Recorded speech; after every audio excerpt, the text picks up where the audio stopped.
मतलब एकदम जो हॉर्न के जो इसमें रूप में जा करके नाचते नाचते जा करके उसको, अत्याचारी राजा था, उसको कमर में दराटियां थी, उसके पास जाकर उसको मार दिया था।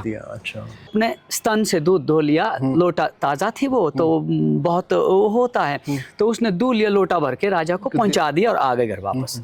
और राजा ने उसकी खीर खाई जब, तो कहते हैं कि उसको बहुत बढ़िया लगी। ज़्यादा मतलब बियॉन्ड द लिमिट्स आपको कुछ बात कहनी है उस तरीके से, दैट इज पोइट्री। तो इस तरह से ही बढ़ो। टेलीविजन नहीं था, एंटरटेनमेंट के सोर्स नहीं थे, तो तब ये लोग स्टार थे, तो इनको देखने के लिए ही आते थे कि कोई लड़की बनना पड़ता है। हाँ। ये कंपल्शन नहीं है। मैं कल जो बुलाए थे वो ऐसे घटिया ग्रुप नहीं बुलाने बोला, वो बुरे हो गए। ये आज मैं कहा आज इनका यार आपका ठीक है ना, बोला तब हमको ओके ठीक है, उसके बाद बजा दो, बोले कुछ नहीं होता। और हमने उसमें बजाया, मतलब वो मुर्दे का बाजा, लास्ट में डेड बॉडी का ये बाजा बजाया।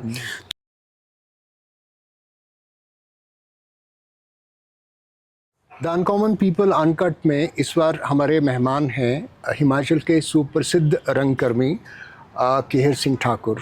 केहर सिंह ठाकुर जी, आपका द अनकॉमन पीपल अनकट में स्वागत है। Thank you, thank you. Kehar Singh Thakur Himachal के सुप्रसिद्ध रंगकर्मी हैं। इन्हें संगीत नाटक अकादमी का उस्ताद बिस्मिल्लाह खां युवा पुरस्कार मिल चुका है, हिमतरुक प्रकाशन समिति का राष्ट्रीय पुरस्कार मिल चुका है, बे वेस्ट थिएटर प्रमोटर हैं, और हिमाचल का सबसे बड़ा पुरस्कार हिमाचल गौरव पुरस्कार इन्हें मिल चुका है। इन्होंने पिछले 26 सालों से नाटक रंगमंच की साधना की है एक तरह से, और कुल्लू में एक्टिव मोनाल कल्चरल एसोसिएशन चलाते हैं, और थिएटर का प्रचार प्रसार और निर्देशन और नाटक लिखते भी हैं। आपका फिर से एक बार बहुत बहुत स्वागत है। Thank you, thank you. नाटकों में आना कब हुआ ज़िंदगी में? कौन सी उम्र में आप नाटकों में आए? ये थिएटर में तो मैं ग्रेजुएशन करते करते, जब फाइनल ईयर में था मैं, तब एक हमारे सीनियर हैं, वो दिल्ली में थिएटर करते थे, एक्ट वन के साथ करते थे, ये एन.के. शर्मा साहब का ग्रुप है, पीयूष मिश्रा साहब, आशीष विद्यार्थी वगैरह थे, वहाँ करते थे कुछ समय। और उसके बाद वो इंडियन थिएटर डिपार्टमेंट से पास आउट थे, तो यहाँ कुल्लू कॉलेज में पढ़ रहे थे हम फाइनल ईयर में, तो तब एक वर्कशॉप करने के लिए आए थे। वो जिस कौन से सन की बात है? It is 1995। हाँ जी, हाँ जी। तो 96 में मैं पास आउट हुआ, वो अप्रैल में जो फाइनल एग्ज़ाम होते हैं। तो उस वक्त मतलब उससे पहले छोटे मोटे नाटक ऐसे शौकिया करते थे कॉलेज में, जैसे स्कूल में तो मैंने नहीं किए, हालांकि स्कूल में नाट्य वगैरह उसमें पार्टिसिपेट करते थे, तो उसमें मैं थोड़ा सा पतला था, छोटा सा था, तो लड़की बना के बहुत बार नचाते थे मुझे, जो जिस तरह से टूर्नामेंट्स होते हैं इस तरह से रहता है। लेकिन उसके बाद मुझे ये लगा कि यार यही फील्ड है जहाँ मुझे होना चाहिए था। मैं हालांकि मैं बीएससी फाइनल ईयर में था, नॉन मेडिकल का स्टूडेंट था, लेकिन तब जा कर के मुझे लगा कि नहीं यार, ये बेसिकली मेरी रुचि की जगह यही है। तो उस वर्कशॉप के बाद मैंने फिर यहाँ कुछ था नहीं, वो आए चले गए, फिर उनके साथ काफ़ी मित्रता हुई, वो गाइड करते रहे, फिर वो इन बिटवीन वो मुंबई चले गए। तो फिर तब लगा कि तब क्या करना, तब तक दिल्ली के थिएटर के बारे में उनके थ्रू काफ़ी जानकारी हो चुकी थी, तो सोचा दिल्ली चले जाएं। पहले घूमने चले गए एक मेरे दोस्त के साथ में, उसके बाद कुछ लोगों से मिल करके फिर मैं जा ही रहा था 96 में, दिल्ली जा रहा था पैक करके। तो उसी दौरान वो आए, मुझे याद है उस दिन नगर मेला था, शाड़ी जात्रा। अच्छा। तो उनका मुझे उस वक्त तो ये नहीं था, फ़ोन वोन मोबाइल कुछ नहीं थे, तो मैसेज मिला कि मैं भी आया हूँ तो मिल लो। तो हालांकि मैं घर से पैक करके निकल गया था, तो मिल लिए उधर नगर में मिल लिए। तो बोले यार मैं ना वापस आया हूँ, तुम दिल्ली क्यों जा रहे हो? तो मैंने यहीं थिएटर करना है, तो थिएटर करते हैं यहीं पे, तुम भी ठीक है, बाकी आगे का देख लेंगे, उसके बाद तुमने जो है थिएटर ही करना है तो करो, यही मिलकर करते हैं। तो फिर मैंने बैग अनपैक कर दिया, तो यहीं रुका। तो तब 2-1 साल उनके साथ थिएटर किया, काफ़ी नाटक किए, मतलब उसमें मेरा पहला प्ले था मौलियर का बिच्छू। मतलब ये कॉलेज के नाटकों के इतर, मतलब जो फुल लेंथ प्ले था उनके साथ किया था। बिच्छू प्ले था, उसमें भी मुझे रोल नहीं मिल रहा था। मैं काफ़ी मन में बहुत उल्लास था, लेकिन हेजिटेशन बहुत होती थी, तो वो रोल कर नहीं पा रहा था उतना। लेकिन बाद में क्या हुआ कि एक जो लड़का था उसने भोंतर में हमारी रिहर्सल होती थी, तो वो कोई एक काम के लिए चला गया, वो नहीं आया 1-2 दिन, तो बोला तुम करो। करते करते मैंने कर दिया और बहुत अच्छा हुआ, और उसमें भी बहुत अच्छा रिस्पांस मिला। उसमें मैंने रोल किया था, इसका नाम अफजल, ये उर्दू ट्रांसलेशन इसकी बासे खान की है, तो अफजल नाम का लड़का है। तो वो थोड़ा सा तुतला के बोलता था हर बात को। ये जो बात करना, तो उससे पहले वो मतलब एकदम जो गधे की वॉइस इस्तेमाल की ना।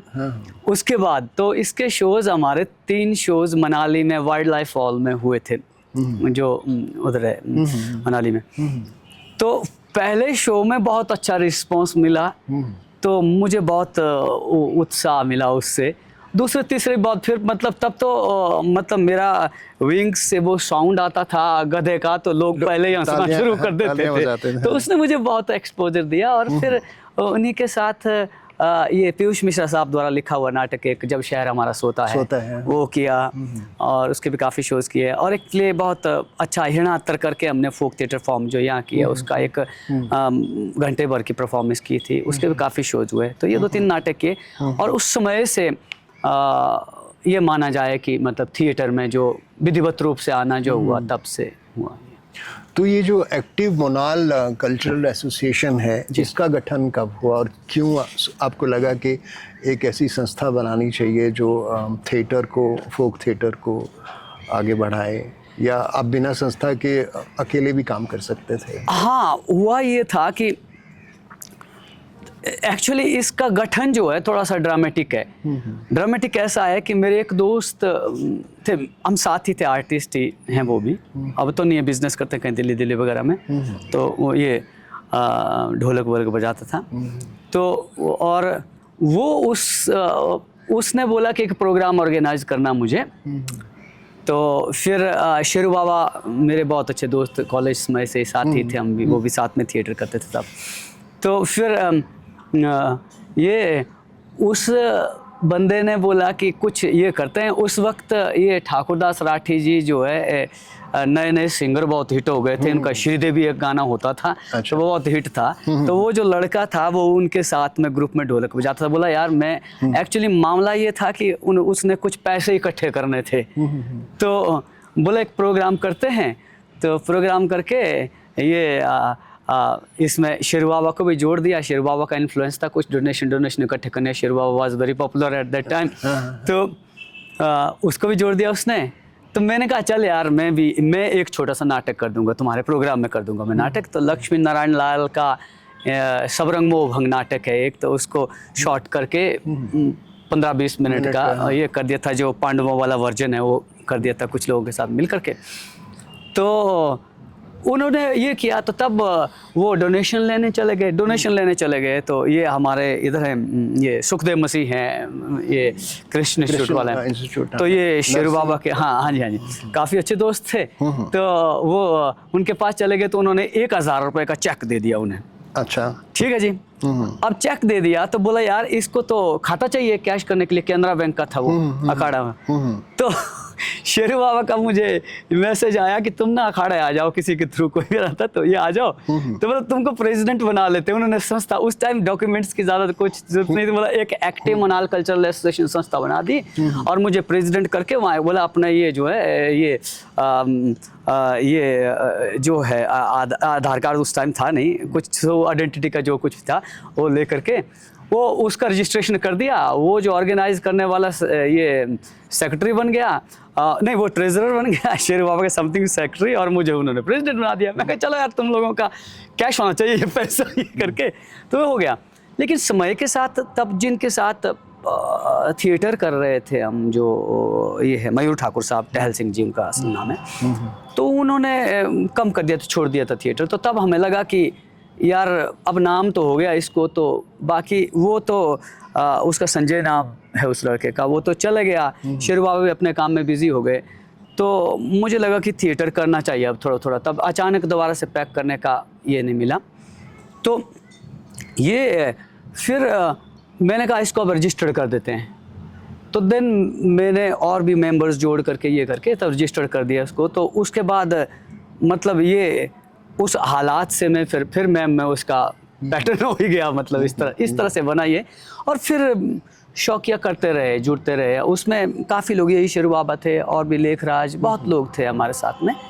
तो ये लोग कुछ समय तक करते रहे, फिर नए आते गए, इस तरह से हुआ। और उसी दरमियान जो मेरे गुरु हैं थिएटर के, अमिताभ दास गुप्ता, उनसे मुलाकात हुई। वो यहाँ पे एक किसी प्रोजेक्ट के सिलसिले में आए थे। रिवाइवल का प्रोजेक्ट था हिमाचली कल्चर का, फोक थिएटर को लेकर के। तो यहाँ आए थे तब ये डीएलओ साहब थे यहाँ, सीताराम ठाकुर थे डीएलओ। तो उन्होंने मिलवाया मुझे, और उसी दौरान मेरी, जिनकी मैं जिक्र कर रहा था आपसे, ईश्वरीदास शर्मा जी, उनसे मुलाकात हुई। क्योंकि उनका ग्रुप जो है उनके साथ में काम कर रहा था, तो मैं भी हुआ, उनके साथ ज्वाइन हुआ। तो इट वाज आई थिंक 1998 ही था ये, 98 की बात है, 97 की बात है ये। तो इस तरह से ये शुरू हुआ ये ग्रुप, फिर उनके साथ काम करता गया और शौकिया ये भी चलता रहा ये ग्रुप। अभी आपके ग्रुप में कितने आर्टिस्ट हैं, कितने कलाकार हैं और किस तरह के प्लेज आप कर रहे हैं? अभी वर्तमान में हमारे पास 20-21 लोग हैं जो रेगुलर आ रहे हैं। ऐसे तो 30-35 लोग जुड़े हुए हैं जो कभी आते हैं कभी नहीं आते हैं, इस तरह से 30-35 के आसपास हैं। लेकिन जो रेगुलर आ रहे हैं वो 15 से 20 लोग हैं जो। और प्लेज हम बेसिकली ज़्यादातर प्लेज हम कर रहे हैं कि ये, मतलब मैंने जब मेरी ट्रेनिंग हुई थी, जिनका नाम मैंने बताया अमिताभ दास गुप्ता और उनकी मिसेज़ मैडम नूर ज़हीर थी, तो उनके साथ हुई। तो उसके बाद मुझे, जब मैं यहाँ पे ठीक तरह से डेडिकेटली करना शुरू कर दिया, तो मुझे बाकी नाटकों के अलावा मुझे अपनी हिमाचल की कहानियाँ भी कहनी थी। और ये यहाँ कल्चर को लेकर के कुछ बात हो सके इस तरह से, तो उसको लेकर के हमने काफ़ी, मतलब फोक लोर्स और इस तरह की कुछ इतिहास से लेकर के ऐसी चीज़ें उठाई नाटक, जो कंटेम्प्रेरी मतलब थिएटर करने की कोशिश की उसके। और उनके काफ़ी जगह शोज हुए। आजकल भी वर्तमान में भी हम कुछ, तो जैसे जिस तरह से अभी पिछले साल में हमारा प्ले मौलियर का वही बिच्छू, तो वो जो मेरे पास वासी खान का जो उर्दू ट्रांसलेशन था, उसका मैंने हिमाचली अडेप्टेशन कर दिया, Hindi but Himachali characters background करके।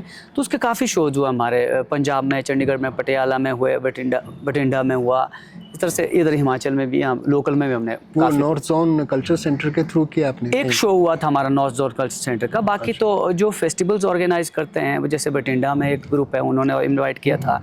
चंडीगढ़ में 2 ग्रुपों ने, हमने 2 बार उसी प्ले को ये किया। एक शिगुफे फेस्टिवल था, एक विंटर थिएटर फेस्टिवल TFT का होता वो। तो इस तरह से बुलाते। एक पटियाला में इन्होंने किया था NZCC वालों ने शो उसी दौर में। तो बाकी तो अपने लेवल पे ही करने की कोशिश करते हैं। और दूसरा ये हमारे प्लेज ज़्यादातर जो रहते हैं, मैं कोशिश करता हूँ कि किसी भी चीज़, किसी भी प्ले को मैं उठाऊँ, उसको हिमाचली बैकग्राउंड में गार्लैंड करने की कोशिश करता हूँ। इसी तरह से बहुत साल पहले 2012 के आसपास हमने रविंद्रनाथ टैगोर का राजा किया था। तो वो भी हिमाचली कॉन्टेक्स्ट में किया था हमने। और बड़ा अच्छे शोज हुए, काफ़ी शोज हुए उसके उस दौर में, और अच्छा रहा, बड़ा अच्छा रिस्पॉन्स रहा। आप क्योंकि नाटक का एडेप्टेशन करते हैं, नाटक लिखते भी हैं, आपका एक नाटक है दुग्धेनु जी, उसके बारे में कुछ बताइए। और दूसरा नाटक है आपका मैं मनोहर सिंह हूँ जी, जो बहुत पॉपुलर है, तो इन दोनों के बारे में कुछ बताइए। ये दुग्धेनु आजकल भी चल रहा है, क्योंकि ये मैंने काफ़ी साल पहले, लगभग 2011-12 में लिखा था ये, मतलब कंसीव किया था। उससे पहले सोचता था, एक यहाँ की एक स्टोरी है कि किसी एक काल में एक राजा ऐसा हुआ, क्योंकि हमारे इधर कुल्लू में जो है, जो पिति ठाकुर बोलते हैं हमने, स्पीति और जो पिति पटन तिब्बत से जो आना जाना था पहले से लेकर ही, तो एक ऐसे पिति ठाकुर हुए हैं वो एक काल में कि कोई राजा हुआ कि जिसे औरतों की दूध की खीर खाने की आदत पड़ गई थी। अच्छा, हाँ जी। तो वो ऐसे सुनी थी, ये स्टोरी बहुत सुनी थी, ऐसे सुनते पहले ऐसे उड़ते उड़ते, अब किसी का स्पेसिफिक नाम नहीं मैं बता सकता हूँ, बचपन से ही सुनी थी कि मुझे लगता था कैसे क्या होगा। धीरे धीरे खोजबीन करते रहे, मेरे मन में था ये चीज़ें।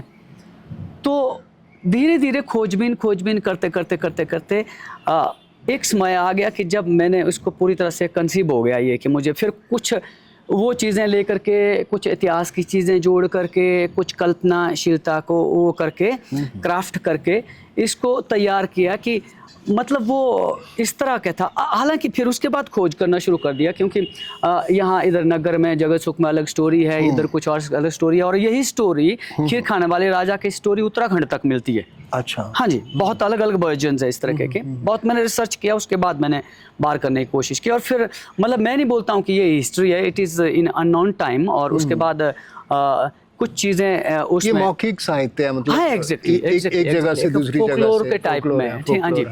तो उसको कंसीव किया कि मतलब वो औरतों के दूध की खीर खाता था। और मेरा ये था, जब मैं फोक थिएटर के तरफ मुड़ने लग गया था तो उसको समझने की कोशिश कर रहा था, तो फिर एक ये वर्जन मिला उस फोक थिएटर में कि भाई एक समय में हुआ कि एक राजा था, उसको औरतों ने ये हिरणात्रहौरन के जो इसमें रूप में जा करके नाचते नाचते जा करके, उसको अत्याचारी राजा था, उसको कमर में दराटियां थी, उसके पास जाकर उसको मार दिया था। अच्छा।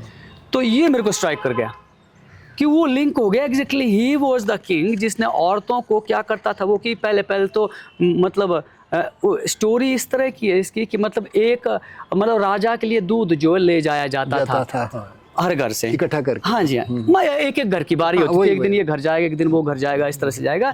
तो एक बार एक घर में ऐसी औरत की बारी आई कि जो मतलब 1-2 दिन पहले ही उसकी डिलीवरी हुई थी। पति तो कहीं राजा की चाकरी में काम से इधर उधर गया था, तो और कोई नहीं था दूध ले जाने वाला, तो वो लोटे में दूध लेकर के चल पड़ी। तो उसके पैर बहुत ये थे, लड़खड़ा रहा। हाँ जी। तो ऐसे उतराई से उतरते हुए तो वो मतलब वो गिर पड़ी, लोटा हाथ से गिर गया, दूध गिर गया। तो मतलब तब वो घबरा गई, अब राजा के लिए दूध कहाँ से लाएं। तो उसे समझ नहीं आया, उसे लगा ये तो गड़बड़ हो गया, राजा वो अत्याचारी थे उस तरीके का था। तो दूध नहीं आया, तो फिर तो बारी आई। तो उसने क्या किया कि अपने स्तन से दूध धो लिया, लोटा ताज़ा थी वो तो बहुत वो होता है, तो उसने दूध लिया, लोटा भर के राजा को पहुंचा दिया और आ गए घर वापस। और राजा ने उसकी खीर खाई जब, तो कहते हैं कि उसको बहुत बढ़िया लगी। नेक्स्ट डे जो दूध आया उसमें वो टेस्ट नहीं था, तो उसने बोला यार कल का दूध किसका था भाई, ये तो बड़ा टेस्टी था। तो ये बात फैली कि कल का दूध किसका था और किसका था टेस्टी लगी वो पता नहीं किसका था। वो डर गए, तब तक उसका पति भी आया होगा, तो वो डर गए। तो उन्होंने सचमुच सच जा करके बोल दिया कि महाराज ऐसा हुआ कि ये ऐसे गिर गई, तो ये जो है लोटा गिर गया, उसने अपने स्तनों का दूध दे करके दे दिया। बोला ये तो बड़ा अच्छा यार, बोला आज से औरतों के दूध की खीर ही खाऊंगा मैं। फरमान जारी कर दिया। और जो जहाँ जो ये औरत जो है ये है डिलीवरी हुई है तो वो दूध देंगी, ठीक है। तो इस तरह से ये थ्रू अंडर मतलब एडमिनिस्ट्रेशन में अंदर से चला, नहीं बाहर तो जनरली पता नहीं तो ये रहा। लेकिन धीरे धीरे क्या कर दिया कि लोग मना करने लग गए, तो वो औरतों को उठवा देते थे, तय खाने में डाल देता था। इसी तरह से धीरे धीरे ये स्टोरी हुई कि वो प्रेग्नेंट औरतों को उठाना शुरू कर दिया। तय खाने में डिलीवरी हुई तो बच्चों को फेंक देते थे दरिया में, और उसके बाद उनको दूर करके उसके बाद कि मतलब उनको बाहर निकाल करके 1 साल 2 साल के बाद उनकी स्थिति बुरी आ गई। बोला ये बदचलन है, उल्टा है, ये डायन है, इनको बहुत से उत्सव में पत्थर से मरवा देते थे आम जंतु, मतलब लगभग इस तक की थी। तो उसी दौर में मतलब उन्हीं तहखानों की औरतों में मतलब और अलग अलग लोगों के वर्जन है जो मैंने अपनी स्टोरी में लिया और जो मुझे मिला, मुझे ज़्यादा अट्रैक्टिव लगा, वो उसमें नाटकीयता ज़्यादा लगी और इसमें मतलब उससे इमोशंस से जुड़ा हुआ ज़्यादा लगा, तो मुझे लगा कि ये प्रेजेंटेबल है। तो वही औरतों ने मतलब ये जो हिरण्नाच होता है पहले, मतलब ये सबसे पहले देवता के आंगन में होता, अब तो नहीं होता है, ये शौकिया मंडलियाँ करती थी यहाँ पे। तो देवता के आंगन में, फिर राजा के वहाँ पे होता था, फिर गांव-गांव में सब जगह। तो राजा के वहाँ चली गई वो ये औरतें और उन्होंने उसको मार दिया। तो ये इस तरह की ये स्टोरी है। और द सेम टाइम उसके साथ ये गार्लैंड किया है कि किस तरह से उन औरतों ने उसका ख़त्म कर दिया और उसके बाद जो है और दूसरे लोगों ने अपॉर्चुनिटी लेकर के दूसरा राजा बना दिया, उनको पागल बोल दिया, ये कहाँ से आ गई, इस तरह से लगभग इस तरह की स्टोरी है। और दूसरा बोला मनोहर सिंह को लेकर के।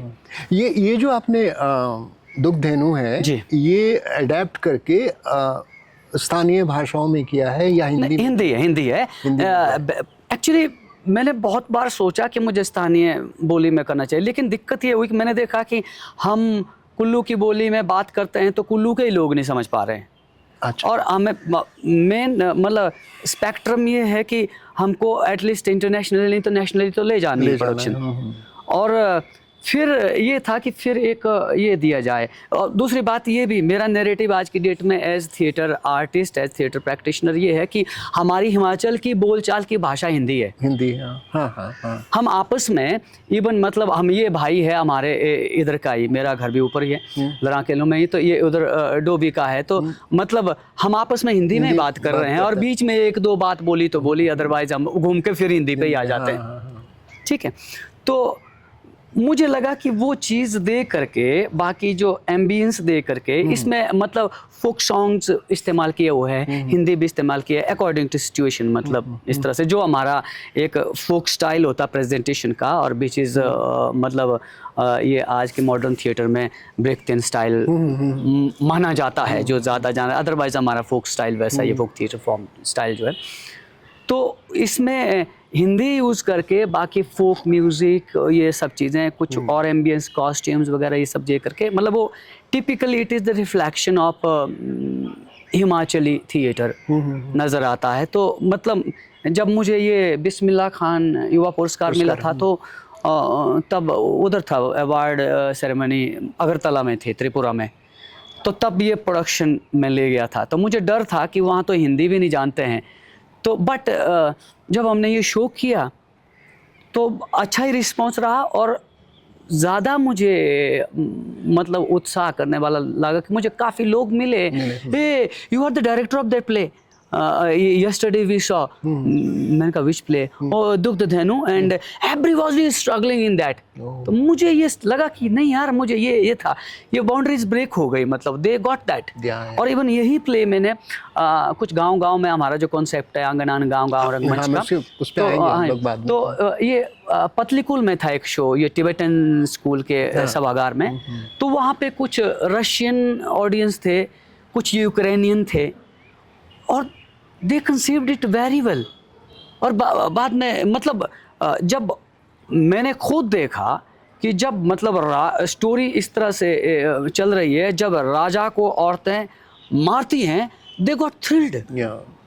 मतलब उनको लगा कि एग्जैक्टली ये जो एट्रोसिटी जो है ये खत्म होनी है। और उसके बाद में उन्होंने they did long discussion with me कि हाँ रियली इस तरह से ये कि एक यूक्रेनियन लड़का था, उसने बहुत ही ज़्यादा अच्छी तरह से, रशियंस में भी, तो तब मुझे लगा कि नहीं, बाउंड्रीज तो ब्रेक कर दी। लेकिन मतलब हम कोशिश क्या, ये ज़्यादातर यही रहती है कि हम स्लैंगिक इस्तेमाल करें, स्लैंग्स इस्तेमाल करें, और कुछ वर्ड्स हमारे हिमाचली डायलेक्ट्स के इस्तेमाल करें, बट बोलचाल के लिए ज़्यादा हिंदी रखें, यही है इसमें। आपका जो बहुत बहुचर्चित प्ले है मैं मनोहर सिंह हूँ जी, वो सॉरी मोनोलॉग है, एक तरह से आप ही हो उसमें सब कुछ।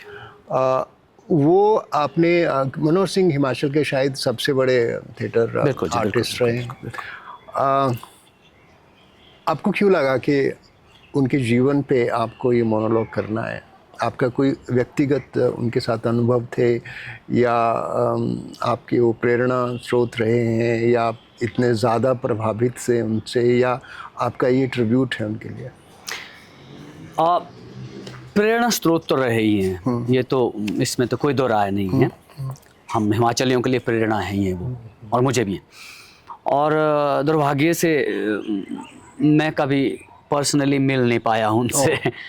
तो तीसरी बात ये है कि ये सबसे बड़ी बात ये है कि उनके लिए ट्रिब्यूट है ये।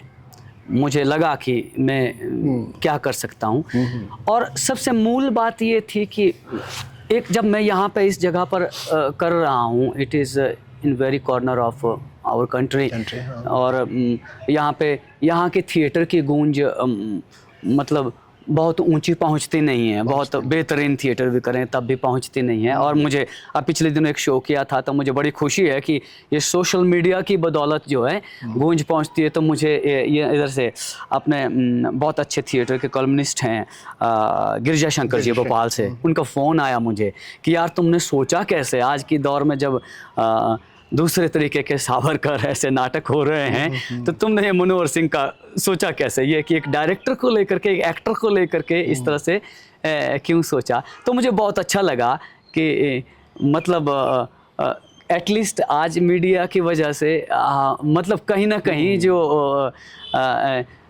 ठीक लोग हैं उन तक पहुंच भी रही है ये चीज़ें।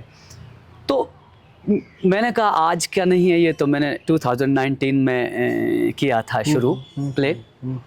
तो आज का दौर जो भी हो उसके बारे में कुछ नहीं कहना चाहता हूँ। एक्चुअली जब यहाँ पे कर रहा हूँ मैं, बहुत नए लोगों के साथ काम करता हूँ, काफ़ी वो पुराने होते हैं। तो बहुत से लोग जो हैं जो ड्रामा स्कूल्स में, थिएटर डिपार्टमेंट्स में ऐसे नहीं जा पाते हैं। तो एटलीस्ट बहुत से लोग ऐसे होते हैं हमारे थिएटर में, इस तरह के एमेच्योर थिएटर में, जो सिर्फ वही नाटक जानते हैं, वो नाटक कर रहे हैं हाँ। और नाटक लिटरेचर से लेना देना नहीं होती। मेरी कोशिश ये रहती है कि हम आकर के आते ही मैं सबसे पहले उनको कहता हूँ कि बोला एक्टर बनने आए तो चाहे फिल्मों में चले जा, तुम चाहे वेब सीरीज़ करो, सीरियल करो, चाहे तुम थिएटर ही करो, सबसे पहले बॉस आपको समझना पड़ेगा लिटरेचर। अनलेस एंड आप लिटरेचर नहीं समझोगे तो शुरुआत मैंने कहा देखो हम बातें करने से शुरू करते हैं कि कहीं की गप्प सुना दी तो वो एक कथा होती है। तो सबसे छोटा चीज़ पहली चीज़ होती है समझने की, एक्टर के लिए, आर्टिस्ट के लिए कहानी होती है। तो इसलिए कहानियाँ पढ़ो। ठीक है, मैं बाकायदा शुरू करता हूँ हिमाचली राइटर्स से शुरू करता हूँ, बाकी फिर हिंदी और बाकी हमारी अन्य भाषाओं के भी और इसकी तक भी। मैं कहा दूसरा तब आता है उसको और विस्तृत करने के लिए आप नॉवेल पढ़ो तो और ज़्यादा विस्तृत हो जाता है। और उसके बाद मैंने कहा किसी चीज़ को कॉम्पैक्ट वे में कहना है तो वो नाटक आता है, फिर एक लाइन ही हिस्ट्री क्रिएट कर देती है सारी की सारी। फिर चौथा मैंने कहा चौथा ये है कि जब बहुत ही ज़्यादा मतलब बियॉन्ड द लिमिट्स आपको कुछ बात कहनी है उस तरीके से, दैट इज़ पोइट्री। तो इस तरह से ही बढ़ो। और जब एक मेरा खुद का अनुभव है कि जब मैं कहानी से उपन्यास की तरफ बढ़ा तो मेरा एक्टर जो है और मेरा जो क्रिएटिव पर्सन है उसका विस्तार होना शुरू हो गया। और उस विस्तार को एक मतलब और ज़्यादा उसको मतलब एक डेफिनेट वे में कहने का तरीका नाटक के पढ़ने से और नाटक के करने से आया। और उसी को बहुत सुंदर तरीके से कहने की आर्ट जो है पोएम से आई। मेरा खुद का एक्सपीरियंस वो इम्प्लीमेंट करता हूँ। तो इस तरह से चलता है। तो फिर मेरे जहन में ये था कि यार दुनिया भर में जो अभिनय की मैथोडोलॉजीज प्रचलित हैं वो भी तो हमारे लोगों को पता रहनी चाहिए। आप किसी ड्रामा स्कूल में जाओ या नहीं जाओ, आप किसी फिल्म इंस्टीट्यूट में जाओ या नहीं जाओ, लेकिन यू मस्ट नो। तो मेन चीज़ ये थी कि ये मैं पढ़ता रहता था, सुनता था, बहुतों से ये सुना कि मनोहर सिंह ने जब तुगलक किया तो और 6 महीने तक वो तुगलक ही बने रहे, उसके बाद इतने इन्वॉल्व हो गए थे तो वो बहुत रियलिस्ट थे। उसके बाद उनके बहुत से इंटरव्यू पढ़े तो उनका मैंने देखा पैटर्न उनका तो फोक के तरीके से है ही। वो मतलब ये नहीं अंदर से शुरू नहीं करते हैं, वो बाहर से शुरू करते हैं, नकली पन्ने से शुरू करते हैं, फिर असली पन्ने पे पहुंच जाते हैं। तो मैंने कहा ये तो एग्जैक्टली मतलब मेरे गुरु जो है तो वो ब्रेकथन स्टाइल में वो थे, स्पेशलाइजेशन थी उनकी। तो डेफिनेटली मेरी भी पढ़ाई लिखाई उस तरीके से ही हुई। तो उस शैली को समझने की, जो नरेशन की शैली को समझने की, तो फिर मुझे लगा यार ये तो एग्जैक्टली इनको तो थोड़ा सा मिसअंडरस्टैंड किया गया है। तो दूसरा हमारे हिमाचल के थे तो ये भी वो था। फिर मुझे लगा कि यार ये चीज़ें कही जा सकती हैं। तो दूसरा मेरा मोह था कि मुझे अपने लोगों में या जो भी नए लोग हैं उनमें मैथोडोलॉजीज डिस्कशन करनी है। तो ऐसे बैठ करके डिस्कशन करें तो नया आदमी नहीं सीख सकता, वो इंटरेस्ट नहीं लेगा। लेकिन अगर मैं परफॉर्मेंस के तरीके से बात करूं उसकी तो वो काफ़ी मतलब चर्चा पर चर्चा करना शुरू कर देगा। और फिर उन सब चीज़ों को, उन मैथोडोलॉजीज को ध्यान में रखते हुए फिर मुझे लगा कि मनोहर सिंह जी को माध्यम करके क्यों ना इसको कंसीव किया जाए नाटक को। तो यहाँ से इसका जो है कंसेप्शन जो हुआ, तो उस तरह से फिर मुझे लगा कि मुझे यार सिर्फ मेथोडोलॉजी नहीं डिस्कस करनी है, तो मुझे ये एक कहानी के तरीके से जिसमें कि ऑडियंस को इंटरेस्ट भी लगे। तो फिर मुझे लगा कि अच्छे से क्या शुरुआती मैंने स्पीच आधे अधूरे की जो उन्होंने अच्छे अच्छे नाटक किए। फिर किंग लियर की स्टोरी नरेट की और एक्टिंग भी उससे दिया। फिर तुगलक की भी स्टोरी नरेट की। तो तब तक ये 2 नाटकों की जब स्टोरी जो है मतलब एक कैरेक्टर के माध्यम से नरेट की गई, तो तब मुझे लगा कि ये कहानी के तरीके भी हो गया इस तरीके से। तो उसके बाद फिर काफ़ी मैथडोलॉजी डिस्कस की बकौल मनोहर सिंह जी कि ये है, ये है, ये है, ये है, ये इस तरह से। तो इस तरह से ये कंसीव हुआ और मुझे इसका रिस्पांस बहुत अच्छा हुआ। मतलब मैंने देखा है वो प्ले अटल सदन में। Thank you. तो इसको यहाँ पे कला केंद्र से शुरू किया था, तो इसके 4 शो मैंने राजस्थान में भी किया, उदयपुर, बीकानेर, जोधपुर और जयपुर में। बहुत अच्छा रिस्पांस रहा प्री कोविड। ये जनवरी फरवरी में किया था और उसके बाद तो कोविड आ गया। कोविड के बाद चुप ही हो गया, तो दोबारा फिर थोड़े बहुत गाय बगाए शिमला वगैरह में इधर में किए शोज़। तो अभी दोबारा से मैं इसको थ्रू आउट इंडिया में ले जाने की ये एक इसमें है। इसी वजह से मतलब पिछले दिनों एक जो इसका शो किया, तो ये दोबारा से रीओपनिंग ऑफ द प्ले ये सोच के किया होता। तो यही रहा लगभग इसको लेकर के। हमारे देश में विभिन्न राज्य हैं, विभिन्न राज्यों की अपनी अलग भाषाएं हैं, बोलियां हैं, और वहाँ पे हर राज्य में फोक थिएटर होता है। हिमाचल में बहुत सारी बोलियां हैं। हमारे 12 ज़िले हैं और शायद आप कह रहे थे कि 18 के करीब हमारी बोलियां हैं। कम से कम इससे ज़्यादा हो सकती है। हाँ, थोड़े थोड़े वेरिएशन के साथ वो बदलती रहती हैं। वो कहते हैं कि 10 कोस पे बोली बदलती है। ठीक है। हिमाचल का जो फोक थिएटर है, आपका एक प्रोग्राम है रंगमंच गाँव आंगन जी। हिमाचल में जो फोकलोर्स हैं या फोक थिएटर है, वो जैसे करियाला है या भगत है या ऐसे बहुत सारे हैं ना। तो उनकी क्या संभावनाएं हैं इस डिजिटल युग में जो बदल गया एक तरह से? Where are we heading in folk theatre in Himachal?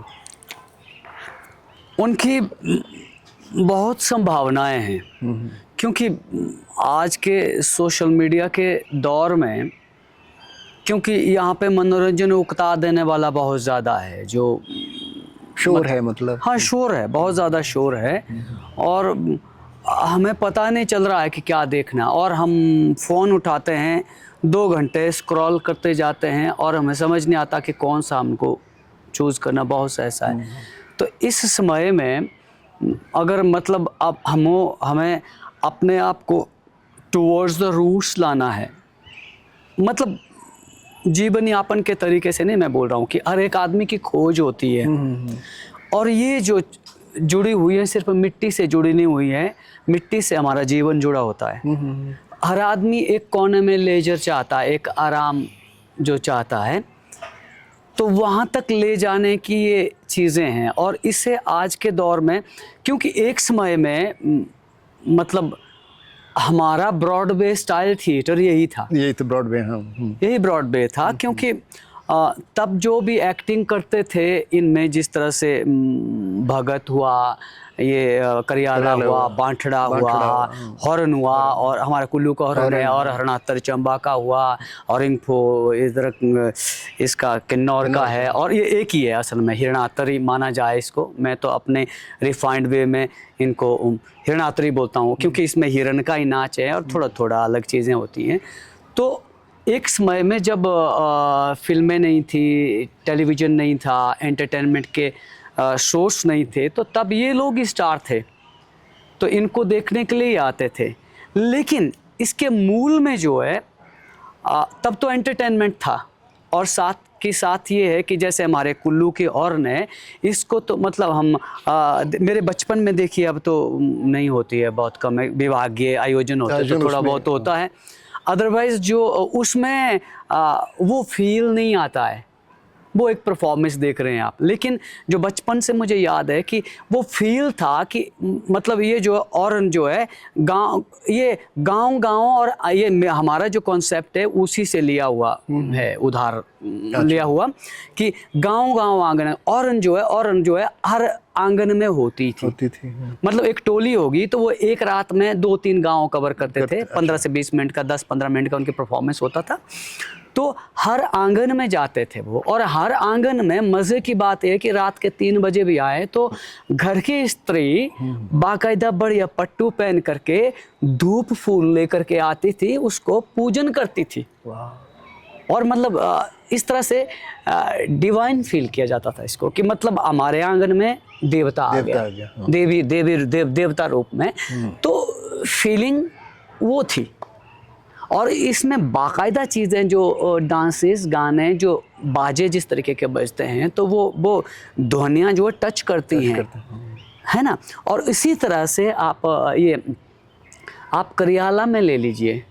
Kariyala exactly lineage क्या है? लिनिएज जो सिद्ध और नाथों के लिनिएज, हाँ बिल्कुल, ठीक है। 8वीं से 12वीं शताब्दी तक जो रहा, क्योंकि वो नाथ जोगी जो है गांव जाते थे। आप लोअर हिमाचल में देखिए आज भी नाथ जोगी करके मतलब ये करते हैं। और करियाला वही है, पहला स्वांग उसमें साधुओं का स्वांग होता है। और शुरुआत में जो पूजन होता है, जो जिसको पूर्व रंग बोले या जो भी बोले हैं, जो चंद्रौली आती है, अखाड़ा बांधता है एक ये लेकर के, it is very much with, अगर मतलब ऐसे तो बोलते हैं कि अच्छा ये बजाओ जी, फलाना ताल बजाओ जी, लेकिन उस ताल के जो साउंड वो करेंगे तो गूज़बम्स आ जाएंगे आदमी को। ये चीज़ है। Same thing is with Banthra, same thing is with Bhagat. हाँ।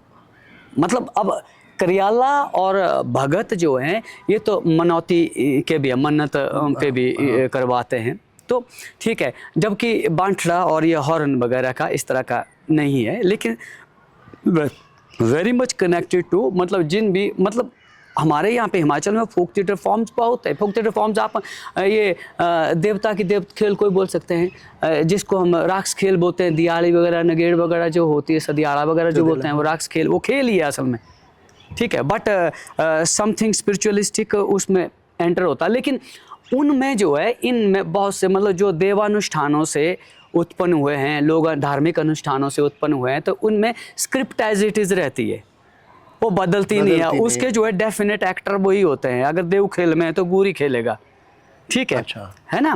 अगर मान लीजिए फागली में मुखौटे पहनेंगे तो बंदे चिन्हित बंदे होते हैं। और नगेड़ में भी अगर जो रस्सा खींचने तो सब लोग जाते हैं, लेकिन कुछ एक को तिलक करके भेजा जाता धूप दे के देवता का। तो वो ये इस तरह से ये जो फॉर्म्स हैं ये भी फोक की ही हैं, क्योंकि यहाँ पे ये मानव और देव और मानव का ये सामूहिक ये होता है, मिला जुला है, मतलब ऊर्जा के साथ खेलने का, तभी सेटलमेंट का ये जो है। तो ये फोक थिएटर फॉर्म्स, मैं इनको फोक थिएटर फॉर्म्स ही समझता हूँ। लेकिन कुछ एक फोक थिएटर फॉर्म्स ऐसी हैं कि जिसमें वो मुझे लगता है कि वो जो है कुछ पारंगत शिल्पियों ने, रंग शिल्पियों ने, जो एडवांस्ड इमेजिनेशन वाले, विजन वाले, उन्होंने उसको फॉर्म किया, क्राफ्ट किया, और उसके बाद सबसे पहले किसको, जो भी स्थानीय देवता है उसको अर्पित कर दिया। प्रभु दिए मेरी रचना है तो आपके लिए। इसलिए वो सभी जो है प्रथम जो होता है वो देवता देवी के पास ही होता है, ठीक है जी। तो इसमें ये 4 फॉर्म्स जो है ये प्रोमिनेंटली मुझे दिखती हैं। जैसे हिरणात्तर हो गया, और भगत हो गया, और करियाला हो गया, और बांठड़ा हो गया। इसमें क्या है, इसमें फॉर्मेट तो अपने अपने हैं। जैसे भगत में गणपति वंदना से शुरू होती है भगत, और एंड सुबह करेंगे माता की इससे भेंट से कर देंगे, है ना, ठीक है, भोर भाई, ठीक है। इसी तरह से करियाला भी उस तरीके से होता है, एंड एक फॉर्मेट है। इससे हर इनातर होती है। बांठड़ा भी वैसे होता है। बांठड़ा ये शगुन से शुरू होता है कि ये शुभ गीत से, और उसके बाद उसमें रास एंटर होता है कृष्ण का, और उसके बाद जो है अनाउंसमेंट होती है कि वे बांठड़ा कहाँ पे होना है, इस जगह पे, तो सूत्रधार बोलेगा। Then the script version of, जो मतलब संवाद वर्जन जो है वो एंटर होगा। इसी तरह से सब में, और मतलब लिखित नहीं होने की वजह से वो छोटे छोटे एपिसोडिक करते थे, क्योंकि इसके बीच में जिस तरह से उसके बीच में चंद्रौली का डांस रहेगा, जैसे भगत में भी होता, तो उसके बाद अगला पीस आएगा। तो मेरी भगत के दौरान, भगत की मैं रिसर्च कर रहा था, तो मेरी इनसे इधर इधर ये बवारना के डू का कोना एक गांव है वहाँ, हाँ जी हाँ जी, तो मेरा ससुराल पालमपुर में, तो इस वजह से मैं जहाँ पर पहुँच पाया वहाँ पे, वो थे फूला भगत नाम से। उस टाइम वो 95 ईयर्स के थे, अब तो नहीं रहे मेरे ख्याल से। तो उन्होंने बड़े मज़े की बात की। मैंने कहा जी ये तो रात रात भर राजा हरिश्चंद्र की कहानी है। बोला और असल बात ये है कि ये ना 100-150 साल पहले शुरू हुआ, ये असल में ये कंटेम्प्रेरी होता था। हुआ क्या कि एक जोगिंद्र नगर साइड बोला एक मतलब भगतियों को बुला दिया, उन्होंने क्या कर दिया कि एक जो दरोगा था उसका सुहांग कर दिया और उसने अंदर कर दिया अगले दिन। बोला वो तो अदरवाइज ये नहीं था इस तरह से, बोला ये था। तो अब जो शुरुआती जो मनसुख खा करता है, थोड़ी सी वो करता है वो, तो ये जो 4 फॉर्म्स हैं, हिनातर, बांठड़ा, करियाला और भगत जो है, ये वेल स्क्रिप्टेड है, ये मतलब टिपिकल ब्रॉडवे थिएटर है। और ये जो है इसमें बदलाव की बहुत वो है, कंटेम्प्रेरी बातें करते हैं, हाँ, संभावना। तो ये मतलब बिल्कुल कंटेम्प्रेरी इसमें संभावना। सिर्फ ये है कि जो प्रयोक्ता है, नाट्य प्रयोक्ता, उसका समझ का तरीका कितना है। और जैसे आपने कहा कि आज के समय में हम आज जितना बहुत बढ़िया एंटरटेनमेंट भी है हमारे हाथ में और बहुत खराब एंटरटेनमेंट, ये सब कुछ है इसमें उलझा हुआ है। लेकिन हमें इस तरीके से एंटरटेनमेंट तरीके से ना सोच करके, जब ये एक अपने आप में ये फोक थिएटर फॉर्म्स जो हैं एक आपकी स्पिरिचुअल जर्नी का आगाज़ हो सकते हैं, उस भान से अगर देखें तो उस तरीके से ये आदमी को मिट्टी के साथ में और अपने आप के साथ में जोड़ने में बहुत अहम रोल अदा करते हैं आज भी। और थ्रू आउट इंडिया है ये सभी सारी फोक थिएटर फॉर्म्स। और आज भी कांगड़ा क्षेत्र में भगत होती है तो बहुत मतलब कुछ एक तो आता है ये सखियों का नाच देखने के लिए, और कुछ एक बहुत मन से वो करते हैं हर चीज़ें। जिस तरह से अब तो उस क्षेत्र में ज़्यादा मतलब भगत की जगह जगरातों ने ले ली, लेकिन जगराते भी आज की डेट में मॉडर्न स्टाइल में करते हैं। तो लेकिन लोगों की भावना तब भी उतनी देखी है मैंने, बहुत मतलब सवाल तो ये है कि आप भावनात्मक तरीके से कितने जुड़ते हैं। तो ये फोक थिएटर फॉर्म्स जो भी हमारी हिंदुस्तान की है और बाहर की जहाँ की भी, हमारे हिमाचल की पर्टिकुलरली बोलेंगे तो हम इस पॉइंट ऑफ व्यू से देखें तो इनको इस तरह से ही देखना चाहिए। और तब हम जो है स्थानीयता को, जो स्थानीयता हम ले करके इसको हम विश्व स्तरीय कर सकते हैं। क्योंकि आज विश्व का आदमी हमारे अध्यात्म स्पिरिचुअलिज्म की वजह से हमसे जुड़ रहा है। हमारा मॉडर्निज्म क्या है? हमारा मॉडर्निज्म हमारा अध्यात्म ही है। हिंदुस्तान का अध्यात्म जो है, और अध्यात्म जो है मतलब सनातन है। सनातन मतलब जैसे आज की डेट में हमारी वैष्णवाइट धारा है, जैसे हिंदुइज्म की धारा है, वही सनातन नहीं है। सनातन में तो बुद्धिज़्म भी है, जैनिज़्म भी है, चारवाक भी सनातनी ही हैं। और मतलब जो हमारी जो शमनिज़्म है, एनिमिज़्म है, सब जो है सब सनातन है, सबको खुले आत्मा से। और सूफीज़्म भी है। और मतलब आप सिद्ध और नाथा की धारा को देखो तो सूफियों के साथ में कितना एमलगम है, अफगानिस्तान, ईरान, इराक तक कोई मतलब इससे दोहराए नहीं है। तो इसको कैसे भूल सकते हैं हम? लेकिन ये जो फोक थिएटर फॉर्म है उन्हीं की लिनिएज है। इसमें कुछ पुट हमारे शमनिज्म के जो देवी देवताओं के ये पुट है, ड्रामेटिक एलिमेंट्स जो है, और इसी तरह से वैष्णविज्म के भी हैं, सब इज्म के हैं सारे के सारे। इसी को पिरो करके अगर हम इस तरीके से देखें, अगर इसको इस तरीके से हम विस्तार करने की कोशिश करें तो हमारा यही रंगमंच विश्व स्तरीय होगा और पूजनीय होगा। मुझे ऐसा लगता है। ये जो फोक थिएटर है हमारा जो उसमें जो स्त्रियों के रोल हैं वो भी पुरुष ही करते हैं। अभी क्या बदलाव आना शुरू हुआ है? कुछ स्त्रियां ये रोल करना चाहती हैं, ऐसा है? या कोई सोशल स्टिग्मा है कि वो नहीं करेंगे? या उसको हम जैसे भांड एक पहले शब्द होता था, जी। तो is there a problem in the society कि हम उसको स्वीकार नहीं करेंगे अगर फोक थिएटर में महिलाएं पार्टिसिपेट करना चाहें तो? नहीं, फोक थिएटर में आज की डेट में जो प्रस्तुतियां तैयार हो रही हैं उसमें महिलाएं पार्टिसिपेट कर रही हैं। कर रही हैं। अच्छा। हाँ कर रही हैं, काफ़ी लेवल तक कर रही हैं।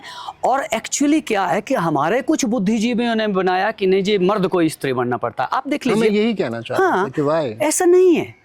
ये जो है आपका सोशल रिस्ट्रिक्शन थी। मैं कुल्लू का हूँ तो कुल्लू के हॉर्न के बारे में बता दूँ आपको, क्योंकि सर्द रातों में गांव-गांव जाते थे और रात-रात परफॉर्म करते थे, तो it is for the security of the women folk, कि उनको लेकर के रात-रात कहाँ जाएंगे। अब जो साथ में परफॉर्म कर रहे होंगे तो क्या पता वो ही इनसिक्योरिटी क्रिएट कर दें। बिल्कुल कोई तो पता नहीं है ना, सभी तो पूजनीय भाव से नहीं चल रहे हैं ना। कुछ एक तो जो स्वांगी होते हैं वो तो उलझुल करने वाले होते हैं ना, उनके तो दिमाग भी वही होगा। बिल्कुल बिल्कुल। जिसने इंस्टेंटेनियस इम्प्रॉम्प्टू थिएटर है ना, ये इसकी कोई लिखित स्क्रिप्ट नहीं थी कि एक आइडिया कर दिया तो हम दोनों ने अगर स्वांग करना तो हम साइड में जाके यहाँ थोड़ा सा गान बाजा चला हुआ तो बोले चेंज करके आते हैं तो यार ये वाला करते हैं, तो उसके बाद क्या करते हैं वो वहीं करते हैं सारा। मतलब क्या बोलूंगा नहीं बोलूंगा वो वहीं बोलूंगा वहीं मैं, तय होगा। वो वहीं खींचेंगे, ठीक है। तो उस स्थिति, उस वजह से आप हमारे हिंदी थिएटर में वापस चले जाइए, भारतेंदु हरिश्चंद्र के दौर में चले जाइए। उस वक्त भी भारतेंदु खुद महिला का रोल करते थे। क्यों करते थे? क्योंकि महिलाएं प्रोहिबिटेड थी। आप देख लीजिए, ये तो यहीं लालचंद प्रार्थी कला केंद्र में बैठे हैं हम, प्रार्थी साहब का धन्यवाद हो, उन्होंने अपनी घर की महिला हमारी शादी यात्रा में नचा करके इंदिरा गांधी जी को बुला करके औरतों को नचवा दिया। उससे पहले तो औरतें नाचती नहीं थी नाटी में, उनके लिए अलग सा जो ये बोलते हैं, हमारे ऊपर तो कुड़िए खेलना बोलते हैं उसको, और ये भी ये जो होते हैं ना लालड़ी वगैरह हैं, वो था अलग से, मिल करके था नहीं। ये तो 70s की बात है सर, की बात है। हाँ। मतलब फोक थिएटर तो जब से इंसान है तब से चलते आ रहे हैं। तो ये ड्यू टू क्या था, इनसिक्योरिटी, फीमेल की इनसिक्योरिटी के लिए, ताकि उनके साथ। दूसरी बात, बहुत से विद्वानों में ने, मैं नाम नहीं लेना चाहता हूँ, उन्होंने कहा कि फोक थिएटर में जो है अश्लील वाक्य, अश्लीलता होना बड़ा ज़रूरी होती है तभी फोक थिएटर होता है। मैं इसका प्रतिवाद करता हूँ, ऐसा बिल्कुल नहीं है।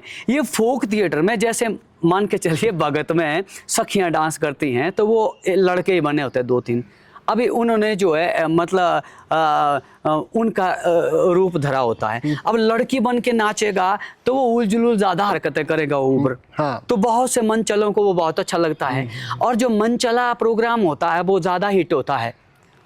आज की डेट में यहीं पे आप देखिएगा, स्प्रिंग फेस्टिवल होता है, अंतर्राष्ट्रीय दशहरा होता है, तो जिसमें ज़्यादा अजीब तरह का फूड़ता होता है, रंगारंग होता है, तो उसमें सब लोग आनंद लेते हैं, ज़्यादा भीड़ आती है। आप एक सेंसिटिव ये प्रोग्राम होगा तो बोला गज़ल का रखो, सूफी का रखो, तो कम ही आदमी होंगे, आएंगे नहीं। लेकिन जो पॉप रैप होगा तो वो चल जाएगा। तो सेम थिंग फोक थिएटर के साथ भी ऐसे घटित हुई है कि मतलब क्योंकि पुरुषों ने महिलाओं का रोल करना शुरू कर दिया, और उसमें वो फुअड़ता आना शुरू हो गई, क्योंकि महिला बन के महिला की फुअड़ता को आगे करने की कोशिश की, और दर्शक उससे ज़्यादा खुश हुआ, उनकी डिमांड बढ़ गई। और मैंने बोला ना कि यही ब्रॉडवे था ना, तो जितना हिट हो जाएगा तो आगे हिट हो गया, बोला उसको बुलाओ और वो लड़की बन के बड़ा सही नाचता है, तो ये हिट होना शुरू हो गया। और धीरे धीरे ये बन गया कि भाई इसमें ये होनी ही चाहिए, जबकि ऐसा नहीं है। मैंने कहा आपको थोड़ी देर पहले ही बोला मैंने कि मतलब जब गाँव में मुझे याद है बचपन में कि घर की स्त्री धूप बत्ती लेकर के आती थी, उस हिरण की पूजा करती थी कि मेरे आंगन में तुम आई, और उसके बाद अनाज वगैरह कुछ पैसे दे करके विदा करते थे उनको। तो उसके बीच में क्या स्वांग होता था, स्वांग में वो चीज़, वो अलग चीज़ है, वो एंटरटेनमेंट का वो वक्त है। लेकिन थॉट क्या है? थॉट तो वही है, पवित्रता का थॉट है। वैसा ही माठड़ा में है, वैसे ही भगत में, वैसे करियाला में है। तो ये चीज़ें नहीं है कि मतलब महिलाओं को प्रोविजन है।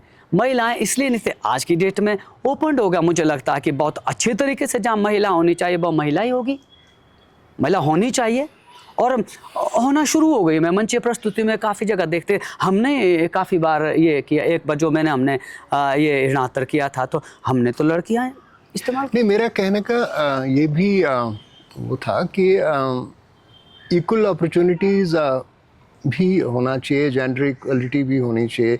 महिलाएं भी उतनी ही अच्छी आर्टिस्ट हैं, कलाकार हैं, उतनी ही बुद्धिजीवी हैं, उनके जो रुचि है इन आर्ट फॉर्म्स में वो भी बहुत उतनी ही है। बिल्कुल तो they should be allowed to participate. वो मैं ये कहना चाह रहा था कि उनको ऐसा नहीं कि लड़का ही लड़की का रोल कर ले। नहीं, कुछ लोगों ने ये, कुछ लोग कहते हैं आज की डेट में कि भाई इस थिएटर में जो है ना लड़के को ही लड़की बनना पड़ता है। हाँ, ये कंपल्शन नहीं है। मैं एज इतने साल के थिएटर प्रैक्टिशनर होने के नाते जितना मेरा फोक में मतलब समझ है ये तो ये नहीं है, उसको मिलनी ही चाहिए। और मुझे लगता है आज तो महिलाओं को, यंग गर्ल्स को आगे आना ही चाहिए करने के लिए, और उनको बाकायदा खोजबीन करके दे शुड डू इट। आपका एक और इनिशिएटिव है जीरो बजट थिएटर, वो क्या है, उस पर बात करते ये यही है, रंगमंच गांव गांव आंगन आंगन। देखिए आज स्थिति जो आज के थिएटर की स्थिति ज़्यादा मतलब इकोनॉमिकली बहुत बेहतर रही नहीं है हमारे हिंदुस्तान में। गिनी चुनी संस्थाएं और सरकारी संस्थाओं को छोड़ करके जिस तरह से हम अपने लेवल पे जो नाट्य दल होते हैं वो करते हैं, तो इसलिए मेरा सोचना ये था कि ज़्यादा से ज़्यादा लोग गली कूचे में भी थिएटर करें। बच्चे जो मतलब इधर उधर की चीज़ों में बिजी रहते हैं तो वो अपने एंटरटेनमेंट के लिए कर रहे हैं, वो स्ट्रीट प्लेज या नुक्कड़ नाटक या कुछ भी। दो बच्चे हैं स्कूल से आगे बस्ता छोड़ दिया, मतलब कुछ और उलझुल हरकतें करने के बजाय तो चलो यार हम दोनों मिल करके ये नाटक करते हैं। तो नाटक करने के लिए तो इतना ही ज़रूरी है ना कि दो एक्टर हो गए संवाद करने वाले और एक स्पेक्टेटर हो गया, तो हो गया थिएटर। तो जीरो बजट थिएटर का कॉन्सेप्ट वहीं से है कि मतलब ये नहीं होना चाहिए। बहुत से इंस्टीट्यूशंस, बहुत से ग्रुप्स जो है, जैसे आज की डेट में हमें दिखाते हैं कि आशुतोष राणा साहब का एक हमारे राम करके नाटक चल रहा है, और ये इनका फिरोज़ अब्बास खान का मुग़ल आज़म नाटक चल रहा है। इस तरह से बहुत से नाटक हैं जिनका बजट करोड़ों में है और जिसमें वर्चुअल सेट लगते हैं, जिसमें इतनी टेक्निकल टीम है, ये चीज़ें। तो अगर मैं एक थिएटर प्रैक्टिशनर हूँ, मैं वो विजुअलाइज कर सकता हूँ, लेकिन उस विजुअलाइजेशन के लिए मेरे पास पैसा किधर है, कहाँ से आएगा? तो तब क्या हो जाएगा कि अगर हम इस तरह का थिएटर, वो थिएटर बहुत सुंदर है, हमारे देश का बहुत नाम हो रहा है उससे और लोगों में प्रसिद्ध हो रहा, अच्छा है, लेकिन हर आदमी को तो थिएटर की पहुँच आनी चाहिए ना। किसी के मन में आए कि यार मुझे भी करना था, तो उसको ये ना लगे कि यार ऐसा ही थिएटर होता है। उसको लगे तो कर लेते हैं ना, कोई कहानी पकड़ लेते हैं, कोई कविता पकड़ लेते हैं, तो हम बोलते हैं, अपने तरीके से बोलते हैं। जब भी मतलब ये मापदंड नहीं होना चाहिए थिएटर का कि भाई थिएटर ऐसा ही होता है। थिएटर कैसा भी होता है, जो हम मन से करते हैं वही थिएटर होता है। तो मतलब जीरो बजट को लेकर के ये था कि भाई कुछ नहीं, एक कागज का टुकड़ा ले लीजिए जिसमें कहानी हो, तुमने याद कर दी या आपस में डायलॉग कर दिए और बोल दिए एक आदमी के सामने, और लोगों को बोल दिया कि इस चबूतरे पे हम करने जा रहे हैं, तो आप आ जाओ यार देखो। तो उसमें क्या लगेगा? कुछ नहीं लगेगा, उन आदमियों की मेहनत लगेगी। वो अपने हिसाब से जो भी कपड़े पहनेंगे, जो आपने उन्हें कालिक से मेकअप करना है या नहीं करना है, कोई फर्क नहीं पड़ता, ये है। और दूसरा ये है कि एक तो ये थॉट है कि मतलब हर कोई आदमी ये ना सोचे कि मैं थिएटर करना चाहता हूँ तो यार इतनी चीज़ें। मेरे साथ में लड़के आते हैं, लड़के जो आते हैं तो वो थिएटर करना चाहते हैं, तो मेरी कोशिश होती है कि तुम ट्रेन होकर के अपने गांव में कोई ग्रुप एस्टेब्लिशमेंट करो, उस एरिया में करो अपने हिसाब से। तो तब बोलते हैं कि जी ये तो फिर लाइटें कहाँ से करनी, ये करनी। मैं कहा तुम सोच क्या करो, भगवान ने इतनी बड़ी लाइट दे के रखी हो तुमको यार। तो मैं कहा तुम जो मेरे साथ में अभी थिएटर कर रहे हो तो वो मत सोचो ना तुम, उसके लिए तुमको 20-30 साल की जर्नी करनी पड़ेगी जिस जगह पे तुम हो। तो इसलिए जीरो से सोचो कैसे कर सकते हो तुम। तो इसलिए मतलब जिसमें ये सोचो कि जिसमें आपके पल्ले का ना लगे, जो उत्साह हो, जिसमें उत्साह हो वो कर दे, करे। और दूसरा ये था कि ये भी था कि जैसे हम गांव गांव आंगन आंगन ले जाते हैं, तो बहुत से महिला मंडल, युवक मंडलों के साथ में कोई सामुदायिक समिति होती है, उनके साथ में हम कोऑर्डिनेट करते हैं। तो मैं पता होता है कि मतलब पैसे तो नहीं है, लेकिन हम वहाँ पे अगर जा कर के करें तो वहाँ तो हमारा खर्च ना हो, तो वहाँ पे वो अपने लिए कुर्सी वगैरह, डाट पट्टी का सब इंतज़ाम करते हैं, और कुछ करना है, चाय पानी भी, खाने वाने का भी इंतज़ाम कर लेते हैं। तो कुछ नहीं होता, सामुदायिक होता है। हम जाते हैं, हम परफॉर्म करते हैं, हमारा कुछ नहीं लगता पल्ले से, भले ही हमको मिलता नहीं है, लेकिन जो वहाँ मैनेजमेंट होती है वो बड़े शिद्दत से। और मैं बताऊं कि इस मंच से यहाँ पे एक गरिमा है करने की, लेकिन उससे ज़्यादा जो आत्मीयता जो है हमें मिलती है किसी गांव मर मोहल्ले में जाके मिलती है। तो वो थोड़ा सा ये करते हैं, इवन मैसेज करते हैं कि मैं अभी जो है ना खाना पकाने को है, फलानी महिला मंडल की लीडर ने बोला कि थोड़ा सा रुको ना, 1 मिनट अभी मत करो शुरू, मैंने भी आना है ताकि मैं खाना वाना पका लूँ, बाकी जिसके उसके घर वालों ने खाना खाया तो तब आना मुझे देखने। मतलब उस तरह का हम 10-15 मिनट आधा घंटा लेट हो जाते हैं, कोई बात नहीं यार, आप काम निपटा करके आ जाओ, खाना खा करके आ जाओ, तब करेंगे। और वो बड़े उत्साह से करते हैं और बाकायदा उसके बाद ये बोलते कि देखिए जी इस बार तो हुआ नहीं, अगली बार आपने ज़रा जल्दी बोलना, हम और कुछ ठीक करने की कोशिश करेंगे, तब ये करेंगे। तो ये ऑटोमेटिकली 0 बजट हो जाता है, इसमें किसी का कुछ नहीं लगता, सिर्फ श्रम लगता है। पर ये बहुत अच्छा इनिशिएटिव है, ये कोशिश है कि मतलब जिस वजह से हम मतलब जा पाए, मतलब सिर्फ हम प्रोसीनियम्स और इस तरह के लाइट और ऐसे थिएटर कोई ना देखें। हाँ, थोड़ा सा जो है शैली बदलनी पड़ती है नाटक की, इम्पैक्ट थोड़ा सा कम हो जाता है, लेकिन जो उनका उत्साह देखने को मिलता है ना, उससे बड़ा कुछ नहीं। मुझे तो एज थिएटर प्रैक्टिशनर मुझे लगता है बहुत बढ़िया है। और ये कोशिश है कि मतलब ये बात फैले, क्योंकि आदमी को आज की डेट में फिल्म में जाना है, मान लीजिए, ठीक है, किसी को तो प्रैक्टिस करनी है, तो अब हर आदमी तो किसी बड़े इंस्टीट्यूट में, फिल्म स्कूल में या किसी ग्रुप के साथ लगातार नहीं कर सकता है ना। कुछ टिप्स लेकर के वो खुद की प्रैक्टिस कर सकता है ना, है ना। करत कर्तव्य जड़मती हो तो सुजान, तो बहुत बेहतरीन एक्टर बन सकते हैं, बहुत समझ आ जाएगी। और कुछ समय समय पे जुड़ते गए, अपने एरिया में काम करते गए इस तरह से, तो वो बहुत बेहतरीन एक्टर और बहुत अच्छे परफॉर्मर हो सकते हैं, बहुत अच्छा डिज़ाइनर हो सकते हैं प्रोडक्शन के, इस तरह से। तो ये लगता मुझे ज़ीरो बजट थिएटर का, और मतलब ये कहें कि 0 बजट थिएटर और रंगमंच गाँव आंगन आपस में को रिलेटेड ये इस तरह से है। आप कुल्लू में इसी कला केंद्र में, जो बहुत ऐतिहासिक कला केंद्र है, पार्थी जी की देन है, हमें एक नाट्य उत्सव करवाते हैं हर साल जी। उसका विचार कैसे आया आपको कि ऑल इंडिया लेवल का एक नाट्य उत्सव कुल्लू में हो? हाँ, ऐसे तो ये नाट्य उत्सव हम काफ़ी करते हैं, जैसे अपने ग्रुप के नाटकों का एक फेस्टिवल करते हैं, कुल्लू रंग मेला। एक कुल्लू की जो संस्थाएं कुछ काम कर रही हैं, शायद ये ऑल इंडिया, हाँ जी, हाँ, नेशनल फेस्टिवल जो है, एक डिस्ट्रिक्ट लेवल का करते हैं, एक स्टेट लेवल का करने की कोशिश करते हैं, इस तरह से। ये कभी कभी मिस होते हैं, कभी होते हैं। एक नेशनल लेवल का इसलिए सोचा कि मैंने खुद जो है नाटकों को देखने के लिए दिल्ली की इतनी दौड़ें लगाई हैं, कोई हिसाब नहीं। और भारंगम के नाटक मैंने तब भारंगम दिल्ली में ही होता था, इधर उधर नहीं होता था, अब तो बिखर गया बहुत जगह पे। तो दिल्ली में एक मेला होता था 1 महीने के आसपास का, तो मतलब लाइनों में बैठ के टिकट खरीद करके ये देखना वो देख करके बहुत बार गया। तो फिर मैंने देखा कि जो हमारे साथ में कर रहे हैं वो लोग इन नाटकों को देखें तो तब कोई ग्रोथ हो ना, नहीं तो लगता है कि मुझसे बेहतर तो कोई आदमी नहीं है। हाँ। लगता ही नहीं, उनको लगेगा कि नए आदमी को कि मैं इतना फैंटास्टिक एक्टर हूँ। तो लेकिन जब तक आप दूसरों की प्रोडक्शन को, दूसरों को नहीं देखें, और उस एक्सपोजर के मद्देनज़र ये था कि एक तो बात ये है कि मतलब हमारे अपने यहाँ के रंगकर्मियों का लिंक जो है और वो हर जगह की थिएटर के साथ में हो जाए, और उस तरीके से बहुत से, जिस तरह से हम थिएटर ग्रुप्स को बुलाते हैं, हमारे ग्रुप को बुलाते हैं, इस तरह से। तो ये था कि यहाँ पे जितनी ऑडियंस हमने थोड़ी बहुत बनाई, वो टूटती जाती है, बनती जाती है, इस तरह से। तो क्या होता है कि नाटक देखते देखते ऑडियंस भी एजुकेट होना शुरू होती है नाटकों में, परफॉर्मेंस में।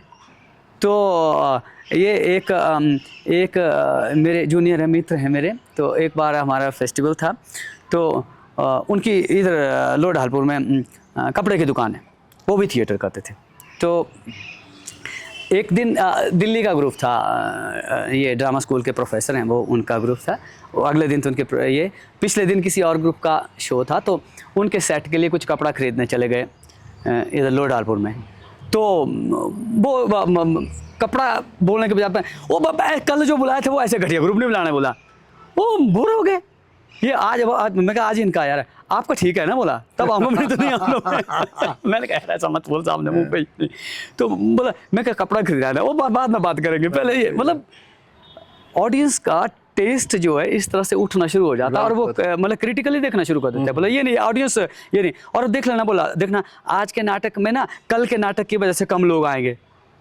बोला क्योंकि उन्होंने बोर कर दिया, तो ऐसे ग्रुप मत बुलाना है अगले बार, बोला लाइक दैट। तो ये एक थी कि जो ऑडियंस है वो भी बाहर का टेस्ट देखे। और सबसे बड़ी बात ये है कि हमारे जो यहाँ के रंगकर्मी हैं वो अगर दिल्ली नहीं जा सकते हैं और जगह नहीं जा सकते नाटक देखने के लिए, तो कुछ कुछ नाटक अच्छी प्रस्तुतियाँ यहाँ बुलाई जाए ताकि कुछ तो मतलब आदान प्रदान हो। यही मकसद था इस फेस्टिवल का, यही मकसद है।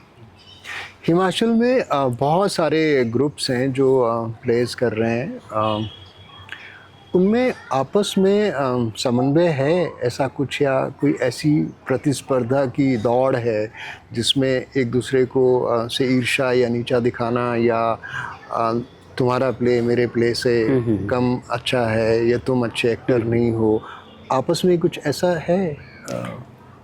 काफ़ी ज़्यादा है। उसकी क्या वजह है? नहीं, दिक्कत ये है कि ये ना रंगकर्मी थोड़ा सा मेंढकों की तरह होता है, एक तराकड़ी में तोड़ना बड़ा मुश्किल है इनको। लेकिन कोऑर्डिनेशन भी है, ऐसा नहीं है कोऑर्डिनेशन नहीं है।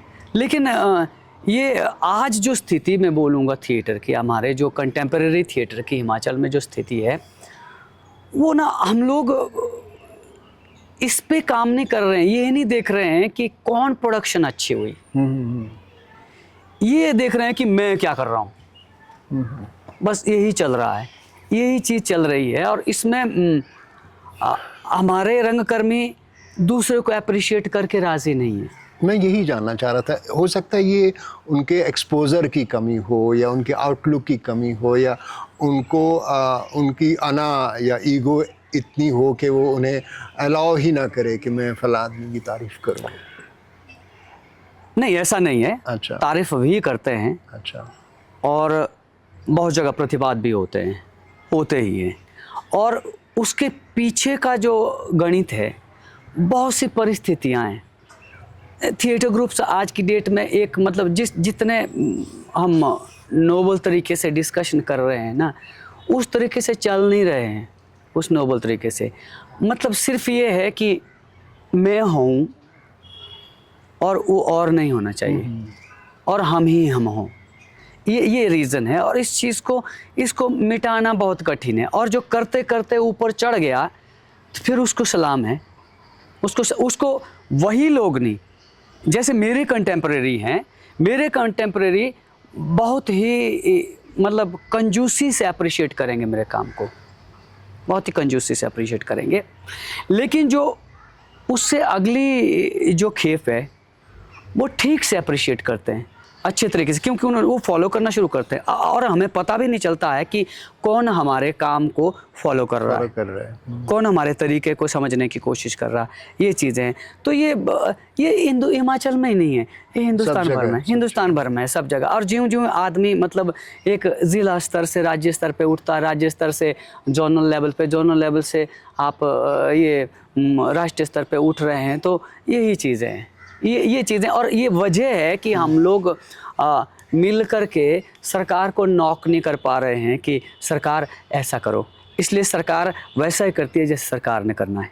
मैं यही अगला मेरा प्रश्न ये था, या मैं ये जानना चाह रहा था कि जो हमारा फोक थिएटर है वो प्राचीन है बहुत, और शायद बहुत सारे राज्यों का जो फोक थिएटर है वो प्राचीन होता है। हमारी हिमाचल सरकार क्या कर सकती है इस फोक थिएटर को रिवाइव करने के लिए, जहाँ जहाँ ये थ्रेटेंड है, जहाँ जहाँ लग रहा है कि ये शायद ना चले, ये शायद 4 साल 5 साल के बाद ख़त्म हो जाए, तो सरकार को क्या इनिशिएटिव लेने होंगे कि ये फोक थिएटर का जो फॉर्म है वो इम्प्रूव हो, और गांव-गांव, आंगन-आंगन ये पहुँचे, गांव में जाए, लोग इसको देखें, और जो ऐतिहासिक चीज़ें हैं, जो प्राचीन चीज़ें हैं, जो हमारी संस्कृति से जुड़ी हुई हैं, वो ज़िंदा रह सके।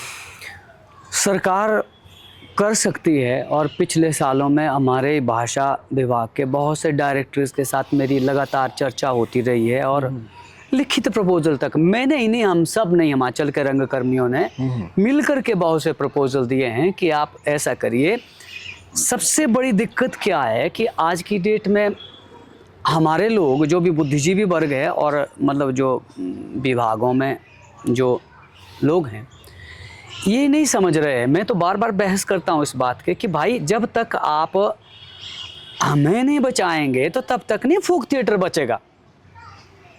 उनको लगता है कि जैसे हम हैं, हम तो कंटेम्पररी थिएटर कर रहे हैं, तुम तो थिएटर वाले हैं जी, फोक थिएटर वाले कोई और होते हैं। अच्छा, ये जो खाई है ये बड़ी बन गई है, इस खाई को पाटने की बहुत ज़रूरत है। कि मैंने कहा यार देखो, हम लोग जो है विश्व के रंगमंच को जानते हैं, हिंदुस्तान के रंगमंच को जानते हैं, हिमाचल के रंगमंच को जानते हैं और अपने थिएटर को भी जानते हैं, लेकिन जो फोक थिएटर के लोग हैं, फोक थिएटर के लोग कौन हैं? लोग वो हैं जो गान जानते हैं, जो नाच जानते हैं, जो बजाना जानते हैं। तो फोक थिएटर की रीढ़ वही है, डायलॉग तो अगला वर्जन आता है। और लेकिन ये समझ के रखा है कि भाई ये देखो, आप देखिए बांठड़ा का, भगत का, करियाला का या इरनात्र का स्वांग जो है, बोलियों की डिफरेंस होती है, वही स्वांग होते हैं। तो मैंने बार बार मतलब कहीं भी सेमिनार कोई बात होती है, मैं बार बार इस बात पे बोलता हूँ कि उस स्वांग की वजह से उस फॉर्म को मत समझिए, उसके फॉर्मेट को समझिए। फॉर्मेट क्या है, उसमें गान क्या है, बाजा क्या है, क्या धुनें बजती है, क्या नाच है, वो है इम्पोर्टेंट। उसके बाद बात तो अपनी घुसा सकते हैं ना अपने तरीके से। तो अब क्या हो गया है कि अब जो कुछ एक हमारे आधुनिक रंगकर्मी ये नहीं समझ रहे हैं। मैंने कहा हमको तो बार बार उनके पास जाना पड़ेगा। अब मैं अगर आधुनिक थिएटर के बारे में जानता हूँ तो मैं जा करके उस भजंत्री को नहीं समझा सकता हूँ कि भैया ऐसा समझ, तो वो नहीं समझेगा। ही इज़ वेरी रिजिड, क्योंकि वो तो अपनी कला का वो भाई मैं तो ये बजाता हूँ तो यही बजाता हूँ, बस बात खत्म। मज़े की बात है, यहीं पे एक राणा जीना करके प्ले कर रहे थे हम, उसमें लास्ट में ये मुर्दे का बाजा था, तो मैंने वही ईश्वरीदास शर्मा जी, बार बार बात करता हूँ, तो उनको बुलाया और मतलब दूसरे बाजे वाले भी बुलाए। बोला नहीं ये कैसे बजाना, बोला यहाँ कला केंद्र में मुर्दे का बाजा कैसे बजाना। लेकिन ही वॉज सो लिबरल, उसने बहुत सी वो दे करके बोला पहले ना तुम मंगल बजाओ, ओके ठीक है, उसके बाद बजा दो, बोले कुछ नहीं होता। और हमने उसमें बजाया, मतलब वो मुर्दे का बाजा, लास्ट में डेड बॉडी का ये बाजा बजाया। तो ये जो वो रिजिडिटी जो है वो हमारे जो फोक आर्टिस्ट्स में वो है कि नहीं ये लकीर, इसके आगे नहीं बजाते हम भैया, इस वक्त बेल नहीं है इसको बजाने की। तो लेकिन कुछ एक लोग ऐसे हैं कि जो बोलते हैं कि बॉस ये रास्ता है, ये करो पहले और उसके बाद ये कर सकते हैं, कि पहले आप ये कर दो, प्रेयर कर दो कि प्रभु मैं ऐसा करने जा रहा हूँ तो अब कर रहा हूँ, ये आर्ट के लिए ये, तो वो कर दो। तो वो जो है एग्जैक्टली मेरा कहना ये है कि हम लोगों को उसको ब्रिज करना पड़ेगा। जो आधुनिक रंगकर्मी हैं, जो फोक के जो स्पेशलिस्ट्स हैं, वो आधुनिक को समझने से कोई मतलब नहीं उनको कोई मतलब नहीं है।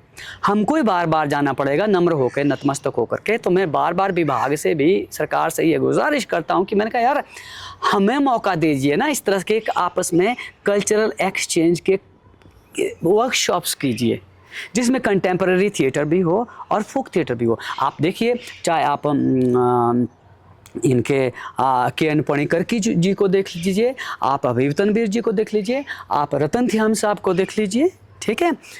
उनका थिएटर क्या है, वो बिल्कुल मॉडर्न थिएटर है लेकिन वेरी मच फोक।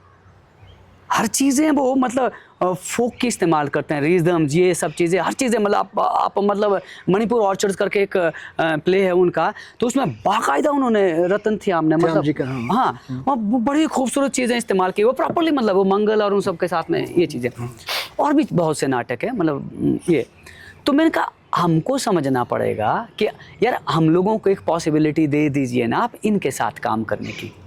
तो वो नहीं हो रही है। विभाग करता कौन है भाई, करियाले वाले कौन है, बाटले वाले, उनको बुलाओ फलान जगह प्रोग्राम के लिए।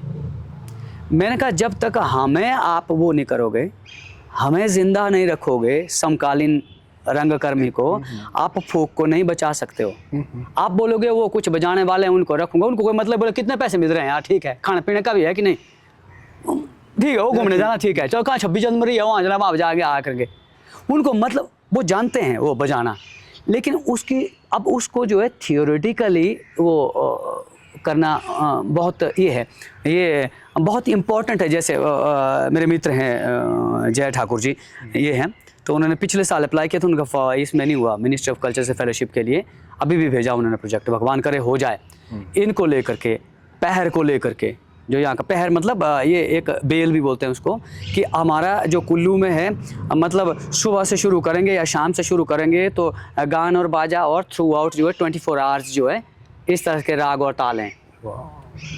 तो वो क्या कुछ एक लोग बच गए उसको जानने वाले, बाकी तो गायब हो गया, ख़त्म हो गया। तो अब क्या है कि एक दिन ऐसे बात चली कि बोला अप्लाई करना, तो मैं कहा चल अप्लाई कर लो, चल भर देते हैं फॉर्म, मिल के भर दिए फॉर्म, ठीक है। तो बोला करना क्या, मैं कहा कर दे, वो ये कर सकता हूँ, बोला मैं कहा कर ले, बढ़िया। तो एटलीस्ट अगर उसको ये स्क्रिप्टेड हो जाएगा और कुछ एक उसके डॉक्यूमेंटेशन हो जाएगी तो बचेगा ना सर।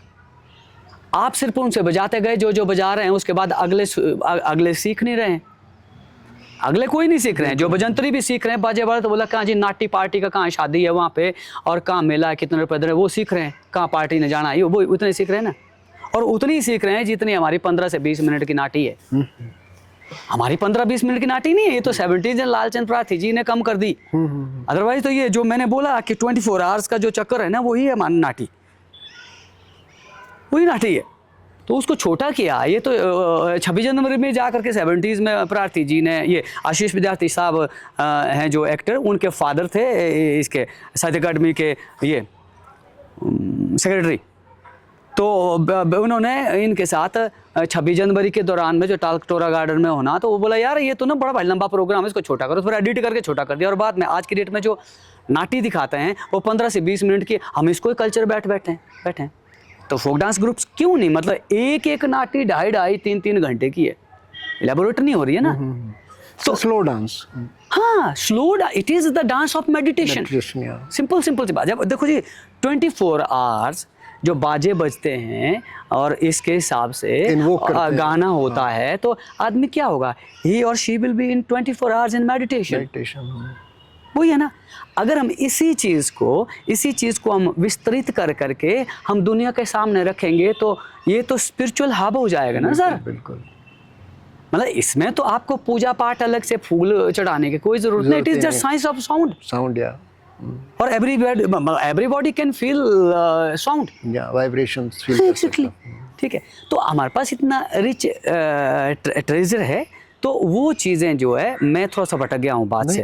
तो ये चीज़ जो है, ये मतलब हमारी फोक थिएटर की बात चल रही है कि फोक को अब हम जो थिएटर वाले हैं, जैसे मैंने इन 3 लेजेंड्स का नाम लिया हिंदुस्तान के थिएटर में, they are the ambassadors of Indian theatre to other countries, to the world. ठीक है। तो हमारा इतना सब है तो हम क्यों नहीं कर रहे हैं भाई। मैं तो ये तो कुल्लू की बात कर रहा हूँ, मंडी देखिए, चंबा देखिए, कांगड़ा देखिए, किन्नौर देखिए, ऊना देखिए, मतलब स्पीति, लाहौल, मतलब इतना ट्रेजर है। मतलब आप सिर्फ एक ग्रुप को बुला करके इतने एक नाच करके मतलब कुछ मेले में नाच करके आप संस्कृति का संवर्धन कर दोगे? नहीं होता ना। जिस तरह से हम बात कर रहे हैं, हम ही लोग फोक के लोगों के साथ में बात करेंगे, या हम लिख करके, या हम कुछ ये करके डॉक्यूमेंट करके, उसके कुछ लोग, मतलब जितनी मैं बातें कर रहा हूँ कि वही चीज़ें अगर एक यंग आदमी को आज की डेट में करनी होगी तो वो कहाँ खोजेगा? You must have a digital library, होनी चाहिए ना हमारे पास। तो वही तो काम सरकार को करना चाहिए।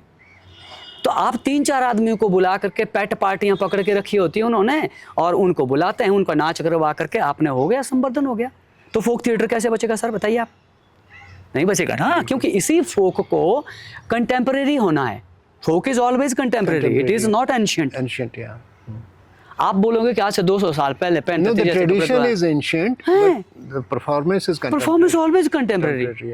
सिंपल बात है ना। आप हमारे मतलब आप पट्टू की जर्नी, शॉल की जर्नी देख लीजिए, टोपी की जर्नी देख लीजिए, आप 100 साल की जर्नी क्या है, कितना चेंज है। और आप मतलब ऑर्नामेंट्स की जर्नी देख लीजिए, तो मतलब कहाँ से कैसे फ्यूज हुआ, कैसे हुआ ये चीज़ें। तो वो चीज़ जो है, ये सरकार बहुत भली भांति कर सकती है, लेकिन इफ़ विल इज़ देयर। और सबसे बड़ी बात यह है कि अगर फोक थिएटर को एक इन्होंने आदरणीय राकेश कंवर जी ने एक कार्यक्रम शुरू किया हुआ था इसी तरह का, कि एक ग्लांस, कुछ झलक करके कुछ किया था। अच्छा। उसमें ये सब चीज़ें थी। अच्छा। इट वाज, लेकिन हमारे आयोजकों ने उसको गोल कर दिया, और उसके बाद कुछ नाटक के ग्रुपों ने अपना छेड़ दिया, तान छोड़ दिया, वो बनी नहीं बात।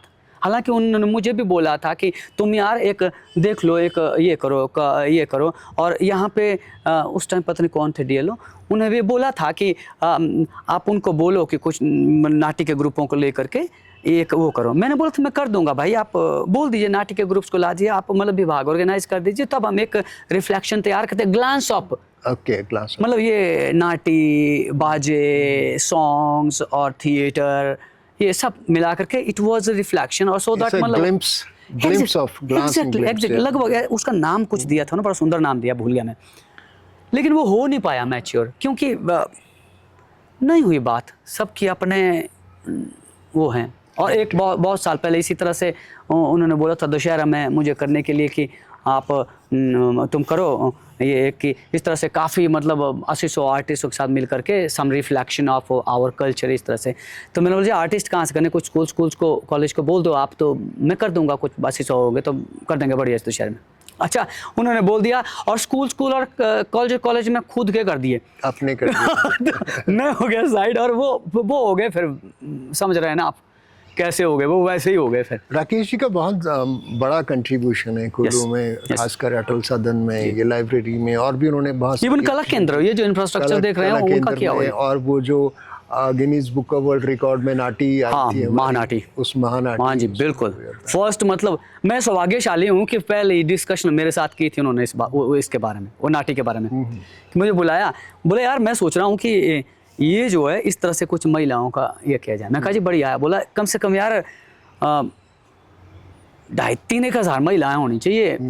बोला वो तो शायद 12,000 से ज्यादा, सुन तो लीजिए, मजे की बात सुन लीजिए, 3,000 हज़ार होनी चाहिए महिलाएं। बोला तो यार कहाँ से हो सकती है। मैंने कहा जी कुछ एक तो आपके यही है आंगनवाड़ी और आशा वर्कर ही हैं, वो तो आप ही बोल सकते हैं, वो सब महिलाएं, और दूसरे में स्कूल कॉलेज ही हो सकते हैं। तो सही, तो उन्होंने कोई DRDO या समथिंग होता है उनको फ़ोन करके यार बोला मतलब काउंट करके बताओ कि कितनी महिला हमारे डिस्ट्रिक्ट में ये। और उसके बाद ये शाम को ही फ़ोन आया, कहीं जा रहा था पैदल से अंधेरे में, तो बोला फ़ोन आया, बोला यार ये तो 3200 हो गई। बोला अच्छा ये तो हमारा टारगेट पूरा। बोला मैं कहा बढ़िया जी, बहुत अच्छा हुआ सर। तो बोला ये डिस्कशन करते हैं आप ये। तो मैंने कहा सर मैं ऐसा करता हूँ ना कि जो एक्सपर्ट हैं इस फील्ड के उनको बुलाते हैं, उनके साथ डिस्कस करिए, क्योंकि मैं तो थिएटर का, मैं क्या कर सकता हूँ इस बारे में। तो फिर ये वही ईश्वरी दास शर्मा जी, धर्मेंद्र भाई शर्मा उस टाइम यही थे, पटवारी थे वो तो, सुरत सर और ज्ञान जम्याल जी, ये लोग आए थे, सब हम लोग गए थे। तो देन इनिशिएटिव हुआ, first year it was in Limca book of world records, और दूसरे साल ये था कि तब दूसरी बार ये था, तो उत्साह बढ़ गया कि मतलब बोला यार हाँ, बोला ये ऐसा रिकॉर्ड होना चाहिए Guinness book of world record का, और इसका रिकॉर्ड तोड़ पाए तो हम ही तोड़ पाए, दूसरा कोई ना तोड़ पाए।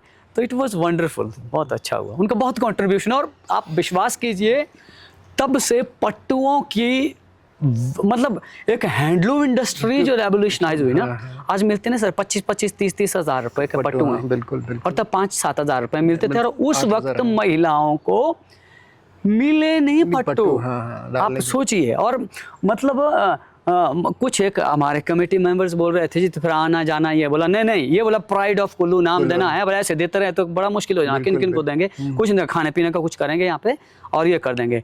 बोला आएंगे तो आएंगे, तो नहीं तो आएंगे। मतलब बोला पता नहीं जी आएंगे कि नहीं आएंगे। तो बोला लेकिन इतनी भीड़ हुई, कंट्रोल करना मुश्किल हो गया। और इट वाज वंडरफुल आइडिया, और वही आज की डेट में सभी मेलों में कॉपी हो रहा, आप देख रहे हैं। तो मतलब he is a visionary person, बिल्कुल कोई शक नहीं। बहुत मतलब उन्होंने एजुकेशन को लेकर के, जैसे लाइब्रेरी को लेकर के, यहाँ पे मतलब बड़ी नीरस जैसी सी जगह थी, हाँ मुझे मालूम है, उन्होंने वाइब्रेंट कर दी है। और आज बैठने के लिए जगह नहीं होती, सुबह 6 बजे लाइन में होते हैं बच्चे यहाँ पे, और 10 बजे तक बैठते हैं। तो बहुत कंट्रीब्यूशन है इसमें, मतलब जो कंट्रीब्यूशन है उसको नकार नहीं सकते हैं। और DCs भी आए, उन्होंने बहुत किया, लेकिन उनका तो दिखाई देता हुआ कंट्रीब्यूशन है ये। नाटकों में लौट के आते हैं, कोई ऐसे नाटक हैं जो आप करना चाहते थे और अभी कर नहीं पाए, या कोई ऐसी भूमिका किसी पर्टिकुलर प्ले में you wanted to play and you couldn't play so far, अभी तक आपने नहीं की है, या कोई ऐसा नाटक है जिसका मंचन आप करना चाहते हैं, क्योंकि आपका जो जर्नी है इट्स ऑलमोस्ट 3 decades नाउ, 30 साल के करीब आपको हो गए हैं। तो हर आर्टिस्ट का एक ख्वाहिश होती है कि यार मुझे वो रोल करना है उसके प्ले में, या मुझे वो प्ले ही करना है, तो ऐसा कुछ है?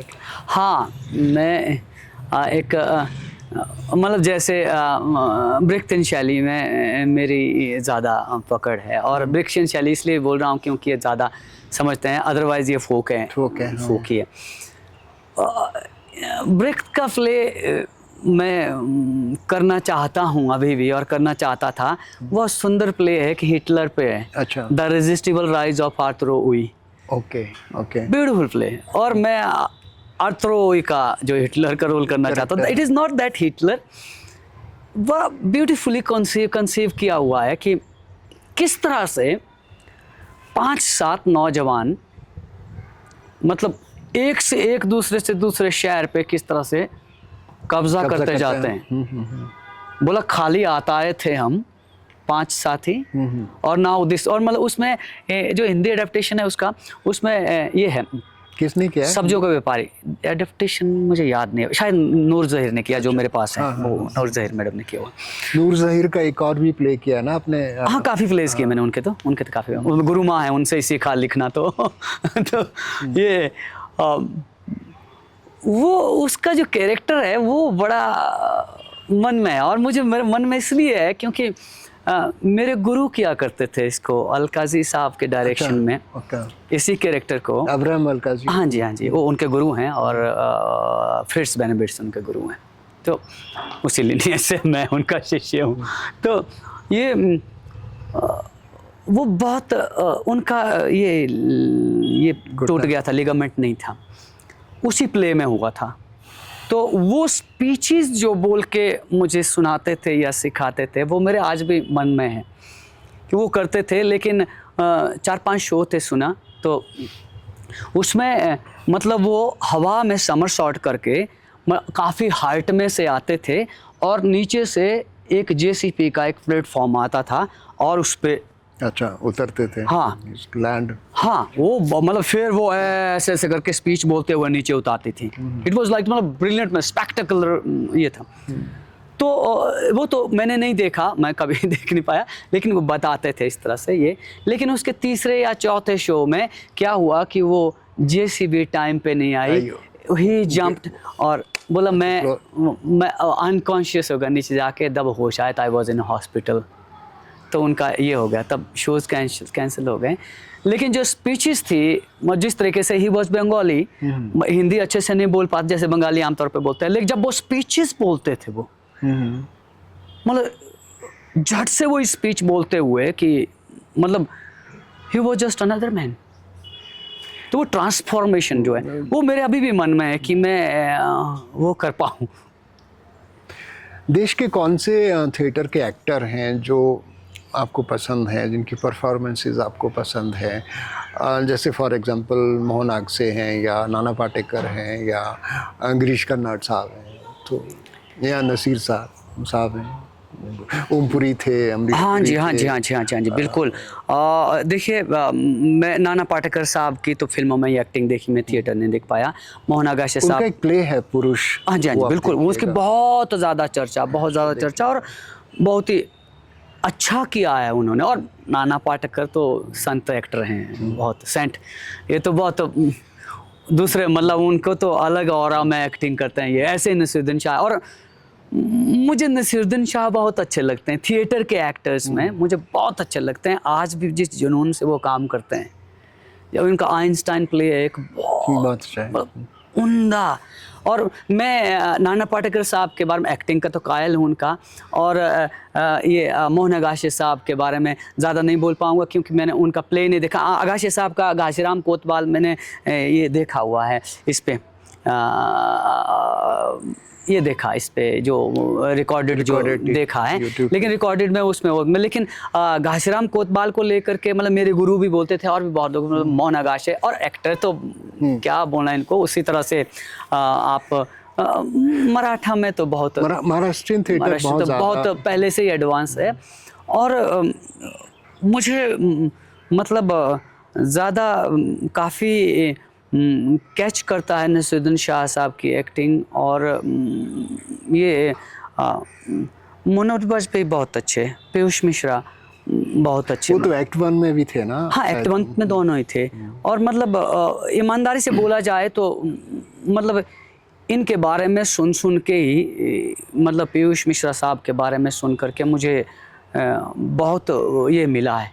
मैंने ऐसे उनका नहीं देखा, रिकॉर्डेड देखे प्लेस कुछ एक, लेकिन मनोज बाजपेयी, पीयूष मिश्रा जो जिस लेवल पे मतलब जिस स्तर के एक्टर हैं ये थिएटर में, तो अगर पीयूष मिश्रा आज की डेट में तो गाना बहुत अच्छा उनका बहुत चल रहा है, कॉन्सर्ट चल रहे हैं, बहुत अच्छा लिखते लेकिन अगर वो, हाँ जी लिखते तो हैं, अगर वो थिएटर करते तो थिएटर को बहुत ज़्यादा फायदा होता, बहुत फायदा होता, मतलब हमारे हिंदी पट्टी के थिएटर को बहुत फायदा होता। और बहुत अच्छे एक्टर लगते थे मुझे ये अपने, अब नहीं रहे, पिछले दिनों ही तो गए वो, अरे भोपाल से जो थे अपने आलोक चटर्जी बहुत अच्छे लगते हैं मुझे।